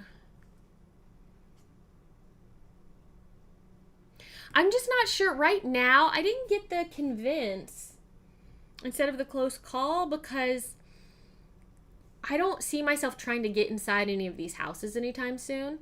So I think I'm going to wait to pick up the convince. Now, is that a good strategy? I don't know. But that's where we're at. That's the decision I've made.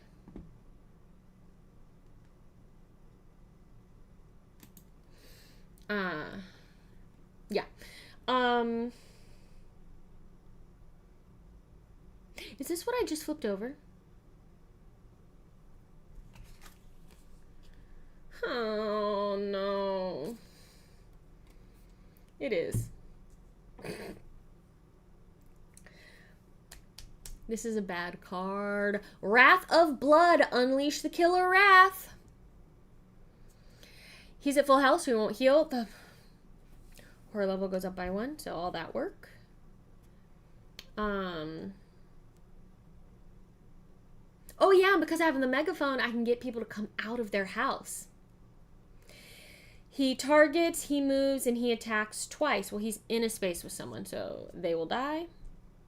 The bloodlust goes up. Now, increase wrath equal to the bloodlust level. We don't need to do that because it's already at the top. And then he will target, move, and attack. So now this one dies. Are there enough people left on the board for me to even... I need to save 2 more people to get my ultimate ability, and I don't know that there are going to be enough left on the board. This is...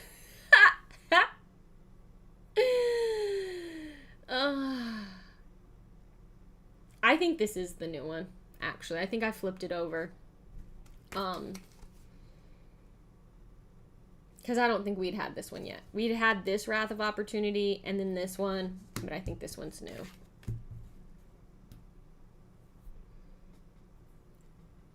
Right? I think so. Unless that was from last time and I didn't discard it, but I don't remember just doing that. Or is this what? Maybe this is our 4th turn. Okay, well, if that's true, hold on. Then 1 is still here. I think now I'm thinking about it, because that would mean this was just our 3rd turn, and I think it's our 4th turn. I think I just never moved this over.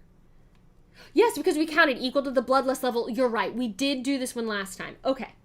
Good call. So I've undone. Let me put the bloodlust back down 1. He did kill 1 person on as his killer action. Okay, terror.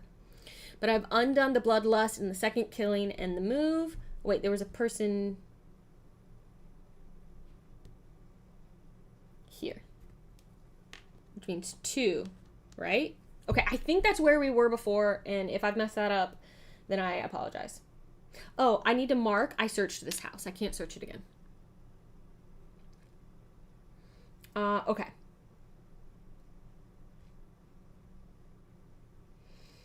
So now we, I think I've properly reset everything. There were 2 people in the street. 1 person still in the house because there were 2 people in the house. He killed 1 on his killer phase.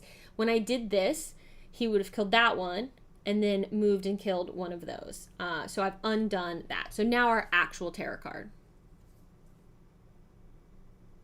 The Minor Dark Power is the 4th card. You're right. But I think this is correct. I think this must be our 5th turn. I think that's right, because we did this one, because we increased equal to the action, and then I counted. I was like, oh, we're at level 3, but it doesn't matter because we're at the top. Yeah. So now we have road closed for construction. Place a roadblock token on the exit nearest to you. Okay, that's the space we're on. Victims may not be saved in that. That's okay. We're far away from that anyway. And now we draw an event card. Let's show this one on the PTZ camera. Officer Cop. Officer Cop. If you're scared, I would be happy to escort you out of the area. Place the cop card token on the exit of your choice. Each upkeep, move it 1 space toward the opposite exit. Victims in the space with the cop card will move with it and are considered saved when they reach the exit. Ooh, okay. Well, you can't leave. This is so funny to have come out after that terror card. That's incredible. So, let me find the cop car.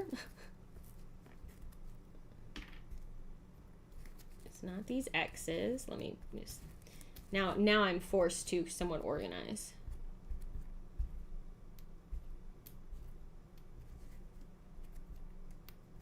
It's a bike. So many. They're like, you're going to do so much searching. Here's the cop car. Those are trash. Okay. These are just blank tokens. They're honestly, they're not needed at all in any way. All right. So here's the question. If I put it here, the problem is if I put it here, I could use my megaphone to get them to get in the cop car and move with it, but he's going to the opposite exit. No one can leave this one. It's closed. So I think we need to put him here, use the megaphone to get this guy, and hope that these people can maybe get into that space before Inkanyamba kills them. Maybe. each upkeep, it will move 1. Oh, but that's about to happen.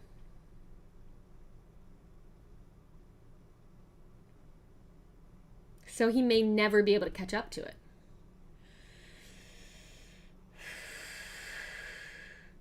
So then I try and get them to be in the right space instead, I think is the answer. Or I start it up here and give them more time to be able to be there. We're starting it here and then it'll come down here. That's what I'm doing. Okay, that is cool. Okay, I'm gonna grab my coffee. So much for playing quickly. Okay, hold on. It's an obstacle again. It's an obstacle. Oh gosh. Oh no. I'm gonna spill everything. I really need to get rid of this boiling anger. I need to damage Inkanyamba and get rid of it.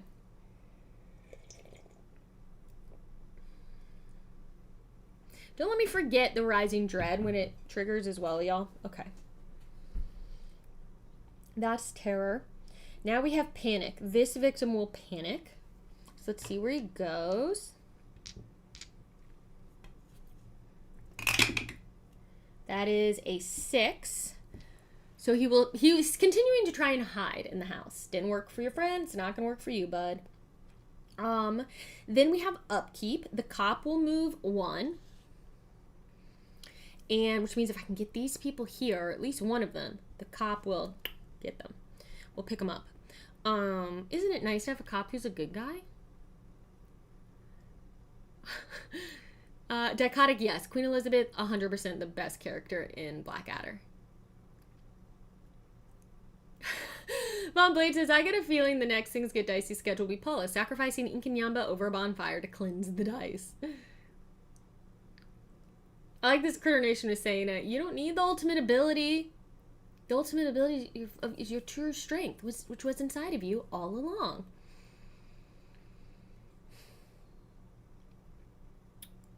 Okay, we need to roll for boiling anger. Again, though, it doesn't matter. We're at the top, so it can't increase. And we rolled a star, so that's okay. Okay. Wow, we've been rolling a lot of, like, successes and then, like, 1s. Okay, so that's okay, but I do need to deal with it. Okay, it's my turn. With all of this in mind, I wish I could use my megaphone more than once. Oh, I need to reset this. I think it's time to start trying to get to Inkanyamba. So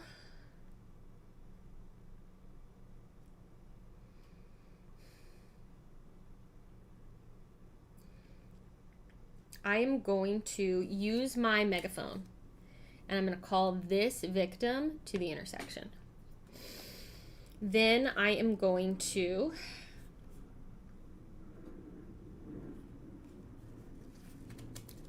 sprint toward Inkanyamba. Now, right now, if I take damage from Inkanyamba, he's doing 2 damage, which won't kill me. Something to think about. Part of me thinks maybe I don't atone and I let this stay at the top of the Killer Wrath track. And that's that. Honestly. Thank you for subscribing over on Twitch. Haha, how are you? Because it keeps this from increasing. It keeps the Killer Wrath from increasing, which means the horror level is not constantly going up. I mean, it does actually with this. So, I don't know. All right, so we're sprinting. I'm rolling 2 dice.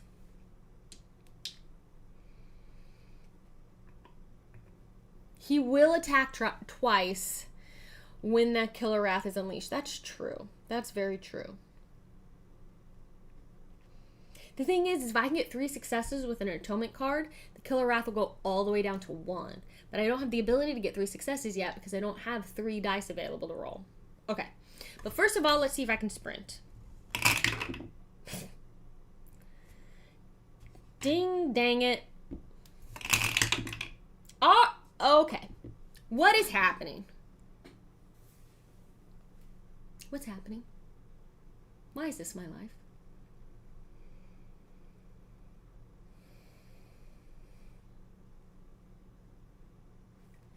Do I have a close call? Play after any horror roll 2. Reroll all dice for 2 time. This is what I'm playing. We're rerolling all of the dice. Ready? Let's go. Okay. This was on a 2. We got 1 success out of that. So that means I can move up to 2 spaces and lose a time. I'm not going to be able to buy very many cards. Which means I'm in the space with this victim.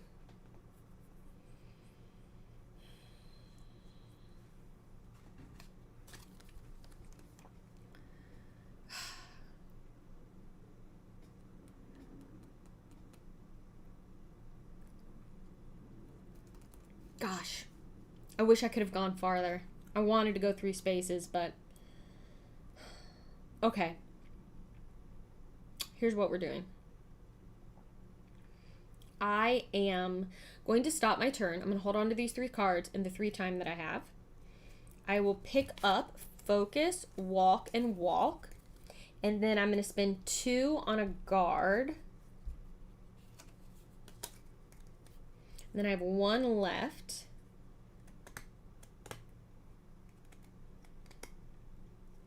And I think that will be this other close call. That's what I'm going to have in my hand as we go into this killer phase. So this goes back here. This goes back here. I have all of my cards. 1, 2, 3, 4, 5, 6, 7, 8 cards. And then it will be the killer phase. Wow, Dichotic on a 25 string streak over on Twitch. That's a pretty good. Mr. Scully's not bringing me bad dice luck. It's just me. It's just me with the bad dice luck. Stark Scrap says that playmat looks like it makes this game so much easier to manage. It does make the game take up more room, I think, on the table. But yes, I think it makes it a lot more easier to manage. Even though I don't always put everything in the exact spots that it says to put things, I think it really helps, actually. Can the police car take more than 1 person? I think it can. It says victims, plural, in the space with the cop car will move with it. So it can take more than 1 person. I'm hoping that he will be able to take this victim and this victim. I don't know that I'm gonna be able to make get this victim saved, but we'll see.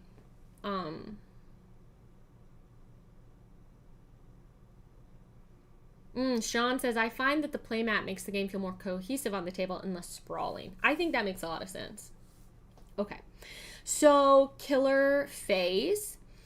Will attack and kill and is in the space with the victim. So now this victim will die.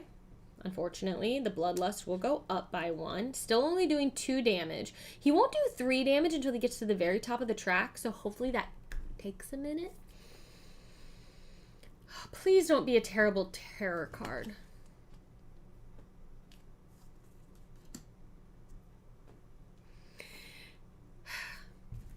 So far, all but 1 of our terror cards have been killer specific. Okay, he's coming, and there's nothing we can do. That's how it feels. If there are no victims on the board, discard this card. There are. Horror level goes up by 1. We're never gonna get to 3 dice. He moves and he attacks, so this victim will die. So he'll move here. He'll attack this victim. This victim dies. And the bloodlust, goes up by 1. Okay. We can still do this. I know that we can. It's time to start focusing on, to try and let this cop save these people, and we focus on the killing. So, that's that. And now it's panic phase. There's no one to panic because there are no victims left alive in the space with Inkanyamba. Then we upkeep. The cop will move 1. So he moves here. So he will pick up this victim. And then we roll for boiling anger, which again, because we're at the top of the killer track, it's not that bad because it can't increase.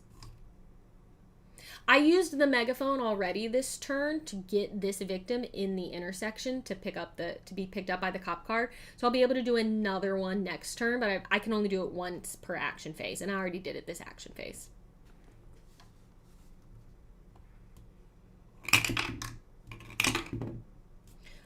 That would be a fail on the, sorry, y'all can't see. I rolled these, that would be a fail on the boiling anger, but this cannot increase because it's at the top of the track. So I think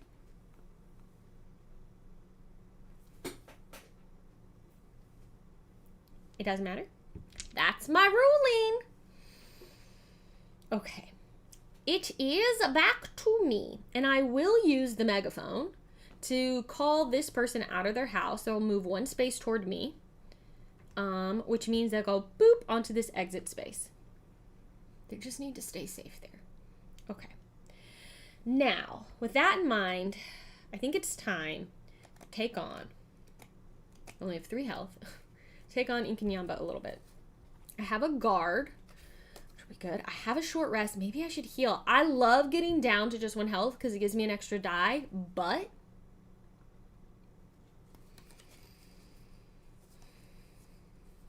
I think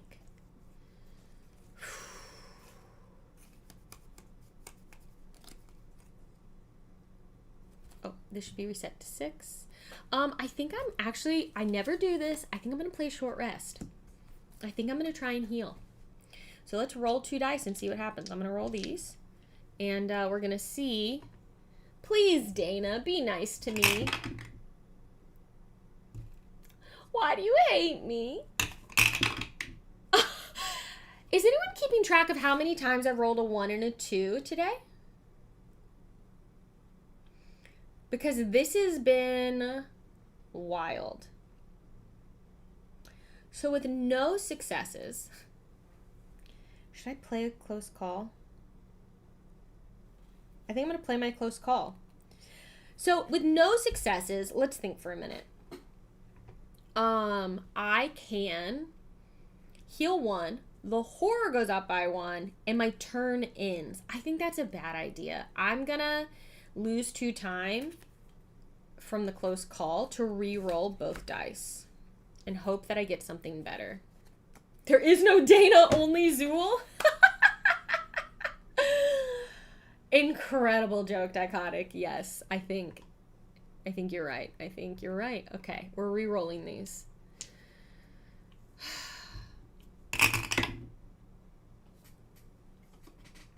Don't be a 1. I'm doing a different die. I'm doing this one. Yay! I got a 6! Okay. Okay, that's twice now that my close call rerolls have actually worked. So that's a single success. And so that means I'll heal 1 and just lose 1 time. Oh my gosh, my stomach just grumbled.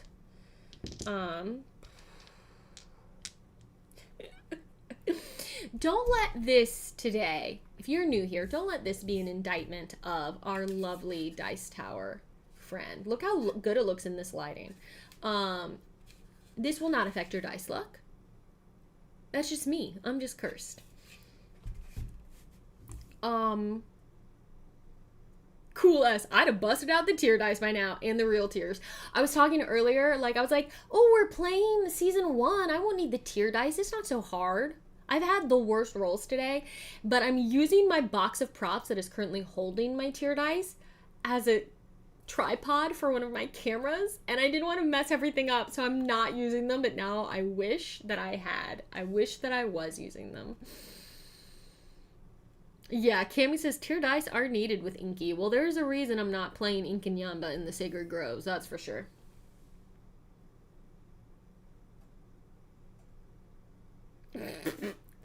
Sid Ising says, I remember that time Paula tried to roll that gimmicked dice that was all successes, and it wouldn't stop spinning endlessly in midair. That sounds right. That sounds about right. Okay. So I've healed 1. So that will help me survive 2 attacks from Inkanyamba. But I'm down to 3 time. Well, I'm going to walk. I want to go into a space. because I want to protect this victim. So let's go.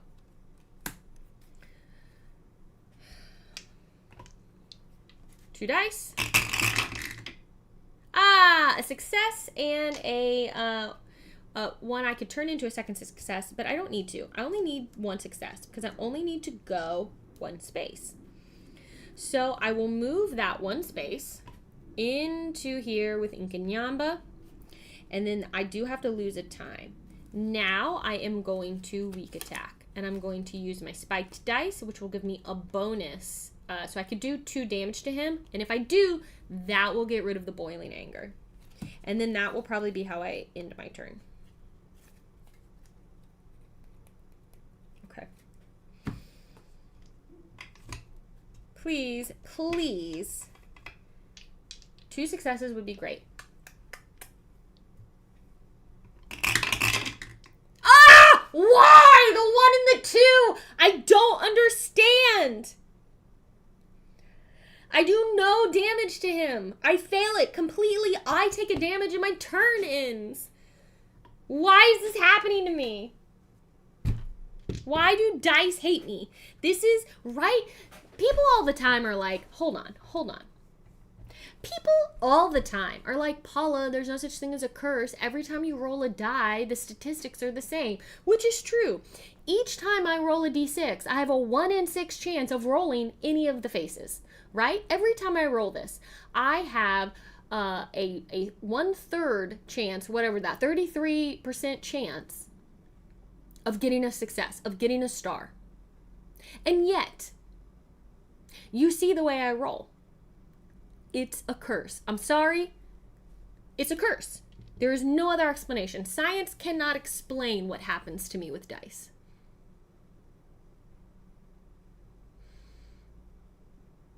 Maybe those kisses aren't good luck, but then again, isn't this normal? You're right. I've kissed the dice tower, and I kissed the dice, and it didn't work. Am I a bad kisser? Oh,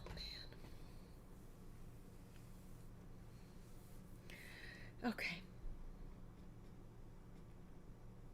Well, I take a damage, and my turn ends. I have 2 time to spend. I might discard something to get a retaliate. I need to discard 2 cards to be able to afford a retaliate because it costs 4. I'm in the space with them, so maybe I'll discard a focus and a walk to be able to get 2 more time, which means I have 4 to spend on a retaliate. But that means next turn, I'm not going to have anything in my hand.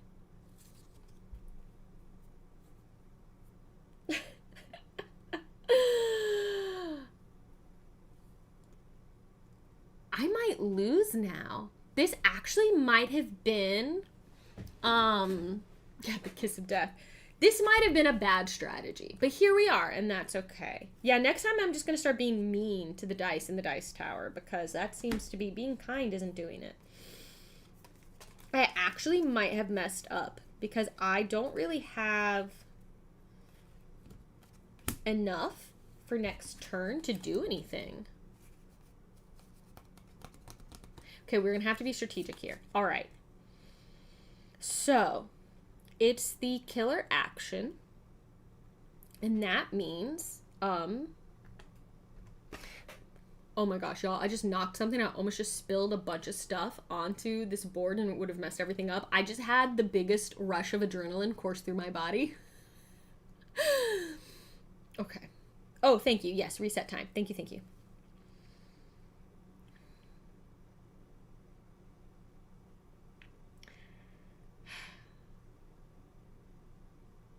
All right, so killer action.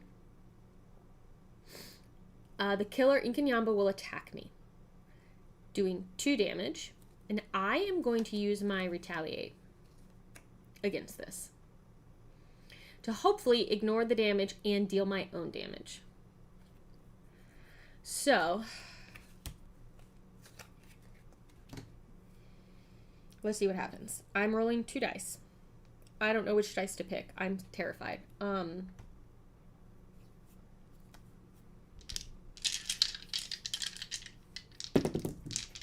These 2. Okay.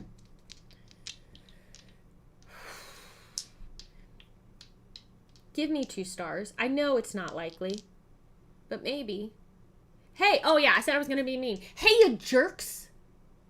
Roll successes for me. Give me successes. It didn't work. It didn't work. That one it worked on. Okay, this is the one you can neg. Okay, a single success means I reduce the damage from this attack by 2, which is the whole damage from the attack. I take no damage, and I deal 1 back. So we're going to take a heart, and we're going to put it on this card, because it can almost be gone, but not fully gone. Okay. Now we flip over a tarot card and see what terrible things happen. Did you hear what happened on Maple Lane? Draw 2 event cards and then another tarot card. Oh my gosh. Oh my gosh. I hope these events are good. I'm scared. Party in the Burbs. Place 4 new victims in any house that contains at least 1 victim. If none do, place them in the intersection. This is our only house that has victims, so they all go here. They're at least all close to an exit, but I don't think that's going to matter. Wow. Okay. And then we draw another event card. What is going on over there? Place, wow, these have all gotten me new things. Place 1 new victim on each exit. Okay, question. I don't think we should get one here because that road is blocked off. What do y'all think? What was that card? Let me look at what that card said again.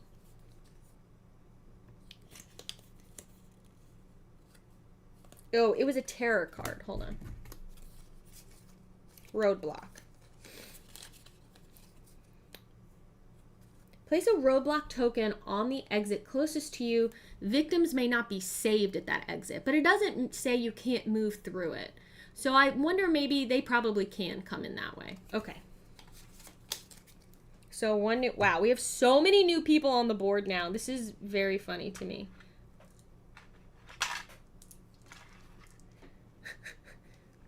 One, 2, 3, 4.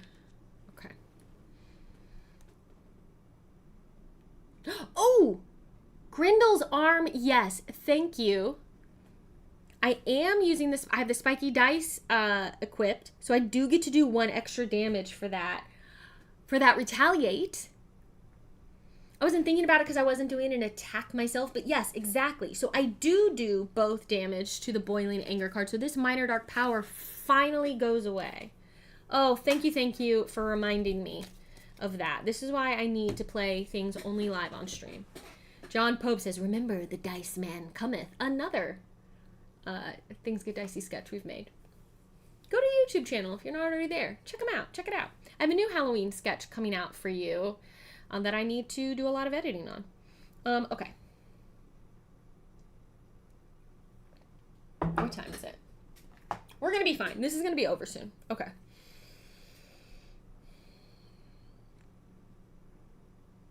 Oh, and then I need to draw the next tarot card. Those are our 2 events.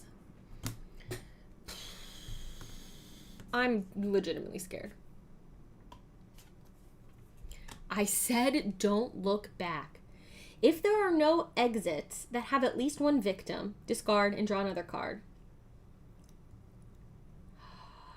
Interesting. Place the killer on any exit that has at least 1 victim. Well, they all do because, man, the way these events and tarot cards have come out today has been really like, it's tied in together so nicely.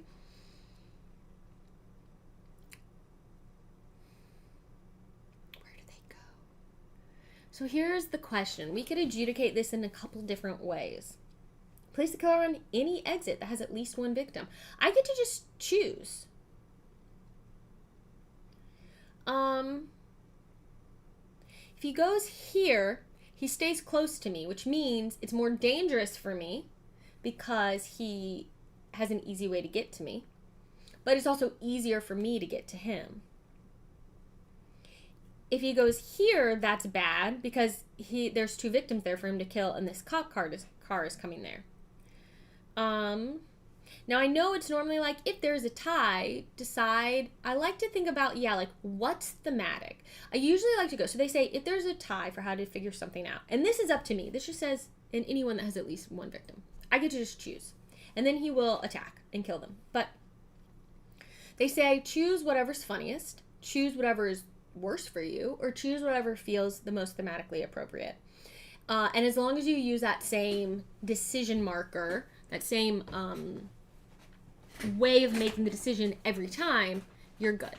I tend to like to go with whatever I think is thematically most appropriate. And I actually kind of love the idea of him showing up, causing this to get closed off, and then killing the person that's there. So I actually also think Grindel's arm is suggesting put him at the dead end, and I kind of think the same thing. Because that feels like that's why people can't leave that way, because he's suddenly there. So he will teleport to here, killing this victim who just showed up. Even though that puts him really far away, but now he's potentially going to hurt this cop car.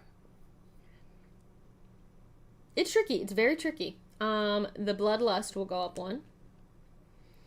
And that's that, I think. Okay. Now we have upkeep. We no longer have to deal with the minor dark power. There's no one to panic because there's no one in this space with the killer. The cop car moves 1 this way. Okay. And I didn't end up having to use my guard card, so that's something. I only have 2 cards in my hand, though, for my turn. I have a focus and a guard. So I think I'm going to try to focus, and then that's the end of my turn. Oh my gosh. Inkanyamba can move 4. And he's going to go after these people first.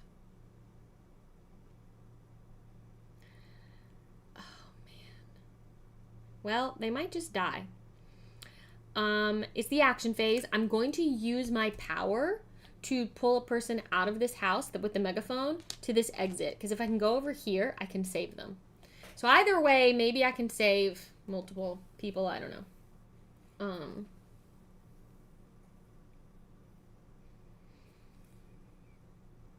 Now I will play a focus card. I will roll 2 dice and hope that I can lower the horror level. Or don't bother focusing so you can buy more cards. That's true, but if I can I'll either lose 1 or gain 2. So let's just see. Because, like, what's the difference here? I can get a Furious Strike with 4. And I can get a Critical Blow with 6. But the Furious Strike is not bad.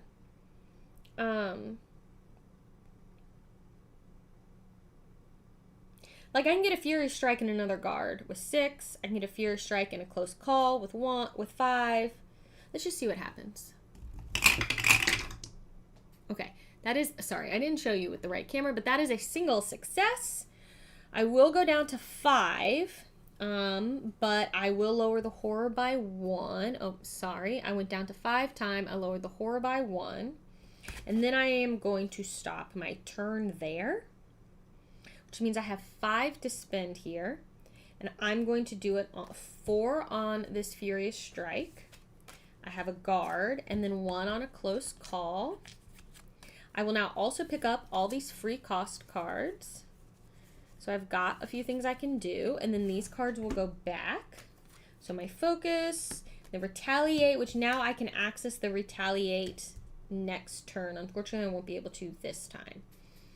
And that's it. So then Inkanyamba will take his turn. He would attack if he was in the space with someone. He's not, so it just depends on what this tarot card is. It is almost finale time. We have 1 card left after this. So next turn, if we don't kill him this turn, we're going into the finale. I don't know how, but I've angered him. Maybe it was stealing this skull from his sacred grove. Oh, he's coming after me. Oh. And then we'll increase the killer wrath. That part doesn't matter because we're at the top of the thing already. Target the final girl, move, and attack twice. Okay. Well, he can get to me. 1, 2, 3.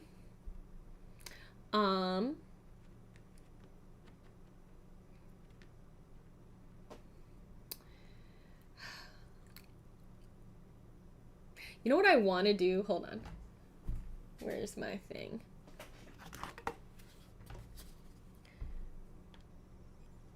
No, this way.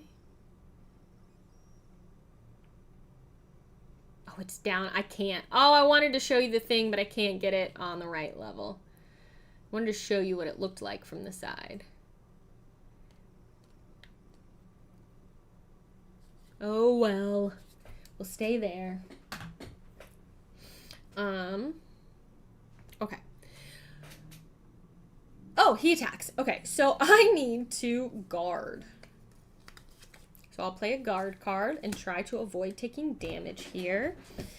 These 2 dice will be rolled. Oh, we can go back to the PTZ camera. That die's on the ground, so we'll just pick up another one. Okay, I'm going to try to avoid taking damage. That's a success. Give me another one. Oh my gosh, I rolled 2 successes, which means I ignore all damage. I don't do any back, but I ignore all damage for the first attack. Now, I cannot avoid taking damage from the second attack because I have nothing. That was my only defensive card, so there's nothing to roll here. He just does 2 damage to me, which will put me down at a single health, which means I can finally roll 3 dice.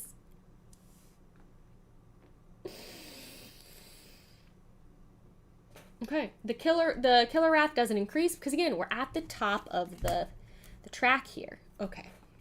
Oh my gosh. I still have to do 9 damage to him, and I can only do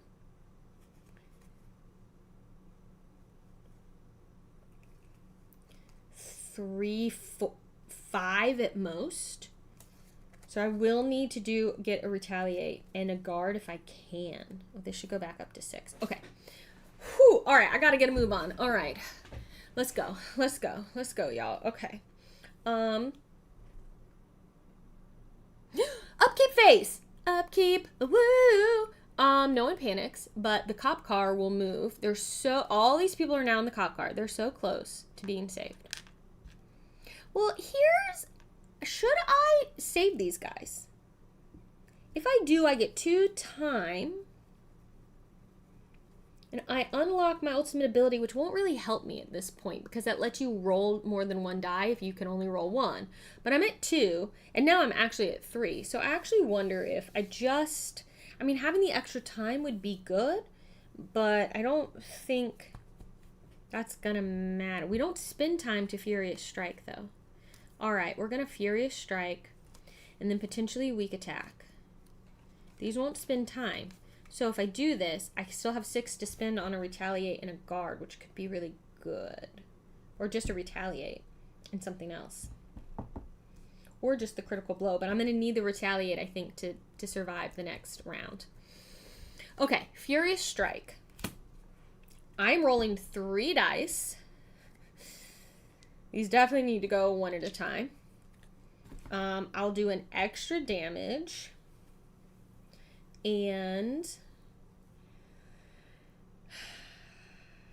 the only thing though, if this doesn't work, my action is my turn ends. So let's start with the weak attack. Let's start with the weak attack actually, because if I don't get 2 successes on this, my turn ends. So first, weak attack. Give ourselves the chance to do the most damage. It's still 3 dice being rolled. But if I only get 1 success, I will kill myself. But I have ways to mitigate that. Okay, ready? Okay. Oh my gosh. Please be a star.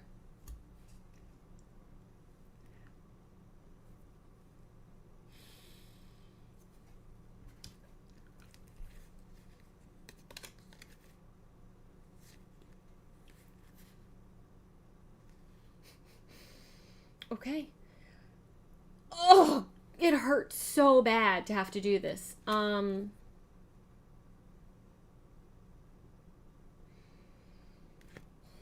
It could have been worse, but not by much. Not by much. I have to turn these into 2 successes.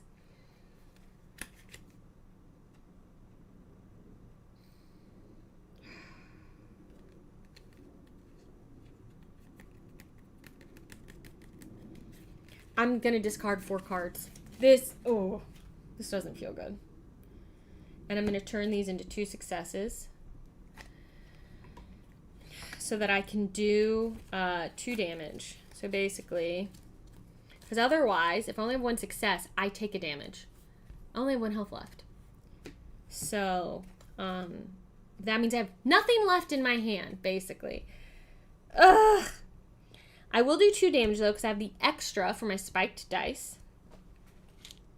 So that's 2. And then I'm going to try my Furious Strike. The thing is I could have played my Close Call and rerolled all the dice, but I want to hold on to as much time as possible. I'm a writer for a living. I've run out of words, says Von Blade. So now we roll 3 again and hope for something better.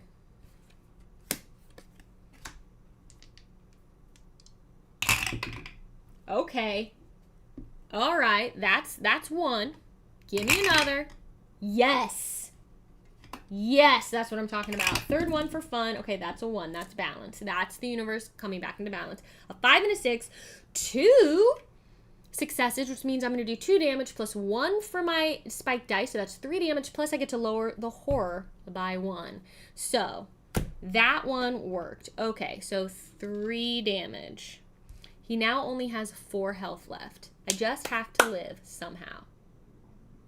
I just have to live somehow. All I have left in my hand is a Close Call. I take this focus card back, and then I have 6 time to spend, and I think I have to get a Retaliate. I will die. I can't get the critical blow, unfortunately. So 4 time on the Retaliate, which leaves me 2. I think maybe it has to be a guard. Because the Retaliate can only do max 3 damage with my weapon, which isn't enough to kill him. So I think getting the guard is the way to go. I just need to, like, hang on for a little while longer. Also, we're about to say victim, so I'm going to get some things. They exit in the upkeep phase, so I won't get the abilities or the buffs from saving them until the very end of the round. All right, so I'll spend the last 2 on the guard.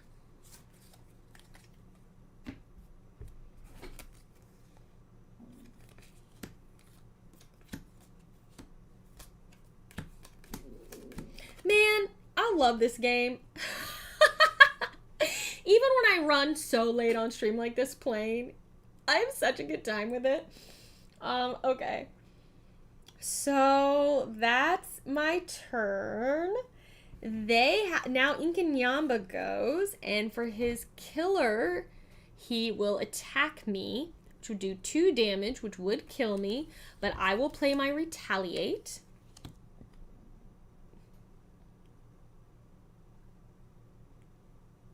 I'm not going to roll 6 dice for the spiked dice.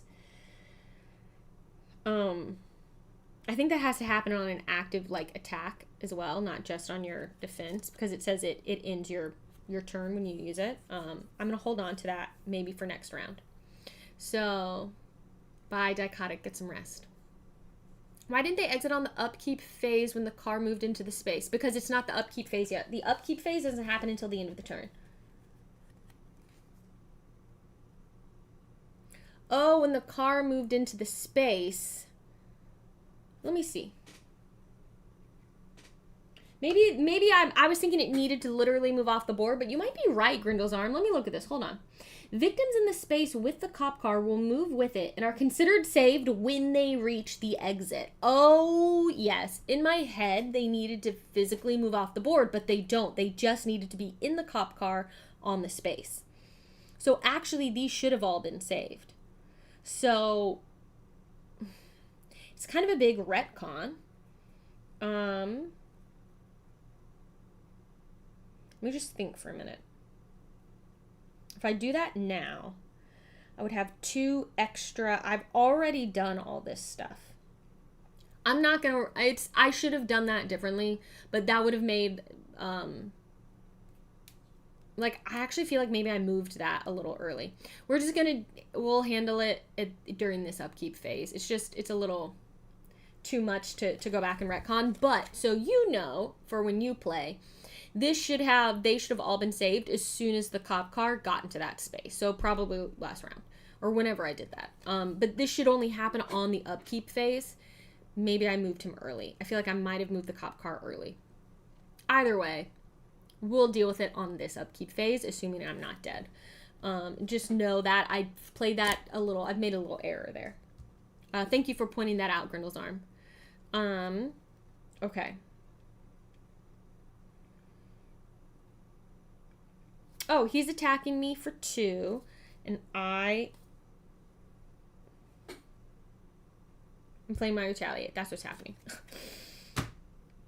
I am rolling 3 dice.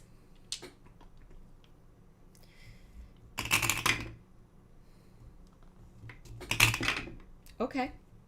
Give me another one. Okay. 1 success. I can't do anything with these ones. I will reduce the attack by 2, which means I don't take any damage. I'm doing 1 damage, 1 for here, so only 2 more damage. Okay. Okay, let's see what this last tarot card is. Stuyven says, sorry to interrupt. Don't be sorry. But I just wanted to say it would be nice to have a longer scenario option for Final Girl, similar to Hostage Negotiator careers. Now, they do have, I have somewhere, maybe it's in my box of props, which again is propping up the camera for my skull, so I'll look when we're done with the stream, but they do have a little booklet of like scenarios that you can run your Final Girl through. That has little like story beats to it. So that might, what you're looking for, not knowing what Hostage Negotiator careers is, that might be kind of what you're looking for. Is someone in chat able to give a little more details on that? I'm sure there are people here who know what I'm talking about, and see if that's like what Stuyven is looking for. Tarot card, last tarot card. No!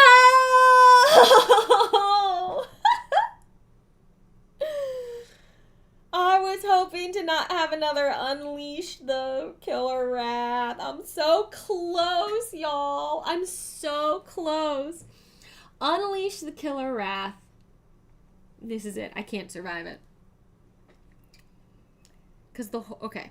So let's go through it. Man, even if we had done this at the right time, I don't think it would have helped. I'd have 1 more health, and I would have had 2 more time to spend, which means maybe I would have gotten, I don't think though I would have gotten a critical blow because I needed this retaliate. I don't think it would have made much of a difference. Oh, Slivers, I'm sorry to your cat. Game over, man. So when we unleash the Killer Wrath, we never removed it from the top here because it was working. He heals twice. Bummer. The horror goes up by 1. He targets me, he moves, and he attacks twice. I have a guard, which might stop one of them. 3 dice. Damn. Ooh, that's a success. That's a fail. That is a convert. So I can reduce the damage by 2. He's only doing 2 damage. So I can just keep the 1 success. I won't take damage from the first attack. But from the second attack, I will take damage. Which will kill me. Which means we need to see if I have secret health. Ready? If this is blank, the game is over. If this is not blank, I have one more turn. What did Twice ever do to him? Okay, Alan Meek is saying the lore scenarios aren't exactly the same as Hostage Negotiator Career, but it usually tells a story. I would say it's like movies in a series. Interesting. Okay, thank you for sharing that, Alan. All right, are we ready? Oh! Hi, Frost Knight GT. How are you? Yeah, he heals twice. And I die. That was honestly, I feel like I did a pretty good job. And that would have happened even if these guys had been saved and I had flipped my card over and it healed one because he was doing 2 damage. I would have received, I would have received 4 extra time. But I don't think that would have, it wouldn't have made a difference for this turn. It would have helped me if I'd survived to the next turn, but let's see if he had extra health. No, if I had been able to take him out. Yep. Ah, that was pretty close. That was pretty close. Y'all, thanks so much for hanging out with me. I tried to play quick. I didn't really. I still went quite over, but here we are. If you liked this dice tower, it's very cool. It comes in other colors as well. Go check out, I'll put in the YouTube video description a link to it, but go check out Prince of Darkness, my friend's 3D printing company where they make like spooky themed stuff, and use the code DICEY10. You'll get 10% off of whatever you get there. They're really good people. They're just really good people, and I am thrilled to be able to have something awesome from them, to be able to show off and see if there's other things that you all might like, if you like this kind of like horror vibe. Mom Blade says, considering how bad your rolls were, that was close. The fact that it was that close is nearly miraculous. Thank you, Van Ryder, as always, for supporting Paula. Yes, thank you to Van Ryder Games for sponsoring these streams and supporting me. Click the links, check out their products if you don't already. The skull has like a black light reactive kind of thing. It doesn't glow in the dark, but it does have a little like black light kind of reactive situation. Yeah, the hands, they have these really cool hands that like stick out of the wall that can hold things, hold game controllers or your coat. And they have these cool, they've got really cool like horror gothy kind of stuff. They're really neat. And like I said, genuinely, like my friend Laura is one of the founders of the company, and you see her name right here. We've done acting together. We've been in a play together. We've been in a web series together. They're just really, we actually also, we share the same birthday. Laura and I are twins because we were both born on the very same October 30th in the very same year. So that's always been fun. Sometimes we like kind of do little like joint birthday party. It's been a while since we've done one of those, but they're really cool people. What else was I going to say? Oh, I am going to show you now. Okay, a couple quick questions before we clean up, and then I have to go because I need to be driving somewhere in like 15 minutes. Okay, so box of props. Oh my gosh, such a mess. I'll have to clean this up later. Okay, these are the tier dice. So they replace your regular dice. And whenever you roll a failure, if you accept a failure as a result, not just rolling them, but when you actually have a total failure. So this would have happened for me. I would have won this game if I had been using the tier dice because I rolled so many 1s and 2s, and I would have taken a tier token for that. And then you can spend the tier tokens on different effects depending on what side of the board you use. I really like this one, which lets you spend 2 tier tokens to move. It helps you get around the board. But spend 5 tier tokens and just get your ultimate ability, or roll 6 dice, or spend 3 tier tokens to keep cards in your hand to convert a 3 or 4 to a 5 or a 6. And then there are other ones on the other side. So that's the tier dice. I also have, I don't play with it very often, but I also have these like extra, you can put in different like ability cards with special dice to roll. As well, that I almost never play with. But I do have those as well. This is where I keep like everybody's special ability. Ultimate dice, that's what they are. So as you save victims, you unlock different cool dice. I need to put Agnes in my... Why is there a character card in here? Y'all, I got all kinds of stuff in here. And then this is... Oh, we have the Book of Desperate Deaths. Sorry, you guys might not even be able to see what I'm looking at. It gives you descriptions of...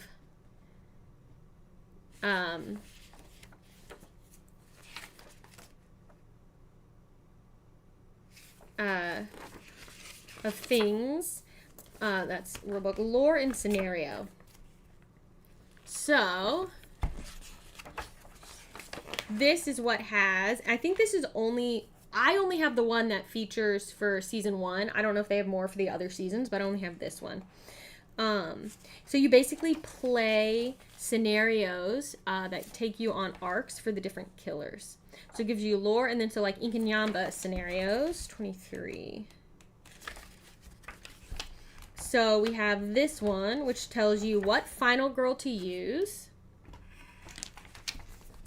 what setup, the items you have, events to make sure are in there, specific cards to make sure, the dark power to use, the finale card to use, and then you play through it with a little story, and then you do like the next one, the next one. So I've never done those, but that could be a fun thing to try at some point. So yeah, Agnes, you need to go in with the other final girls. So this is where I keep all my extra stuff.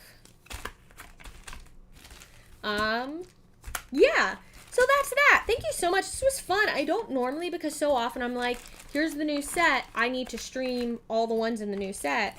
I don't often get a chance to do like this, like random mashup, but this was really fun today. And, I'm really glad that we were able to make this work. It was fun to play Inkanyamba in Maple Lane. So you can see there's a lot of... Oh, this poor... Let's actually go over to old PTZ. Here I am again. Just dead. In the mouth of death. So thanks for hanging out with me, everyone. I really appreciate you. I'm going to wrap up. I've gone, as usual when I play Final Girl, I've gone so late, so long. But here we are. It also, we hung out for a while. We didn't start streaming, we didn't start playing the game until like an hour in. So it took us a while. Okay, so there is a Lauren scenario for season 2. I bet there is for season 3 then. Does more dice rolling reduce chances of getting nat 1s? No, the more you roll the dice, the more likely you're going to fail. Quicksand, that's what it is. It's like I have a lot of things that could help me win more, but it's a lot to keep track of, so I'm just like, and a lot of times when I'm playing a scenario I haven't played before because it's new, and I'm showing it off. So it's like, I just want to play, and that's why often I play with the recommended final girls who come in the feature film, because I'm like, this is my first time playing it. I really want to experience this with the girls who were designed to go with it before I branch out. So that's why a lot of times, like, I don't play myself on stream, because I'm playing with the final girls who came with the box, because I've not played that feature film before. Yeah. Anyway, thank you so much, y'all. I appreciate you. I will say goodbye on YouTube, and then we'll pop back into the Twitch stream here, and we'll chat for just another minute, and then I gotta go. So thank you so much for watching this. If you're here on YouTube, click the links in the description below if you want to know more about Final Girl, if you want to know more about my friends Prince of Darkness. I'll have a link in there for you, and a big thank you to Prince of Darkness for sending me Dana, and a big thank you to Ryder Games for sponsoring these Final Girl streams. Appreciate you so much. If you're not subscribed to the channel, I guess you could do that. We have more like playthrough content like this here, and comedy videos and stuff, so take a look out. Also, if you want to support me directly, you can do that. I have a Patreon, so check that out. Cool. All right, thanks, y'all. See you later. Bye.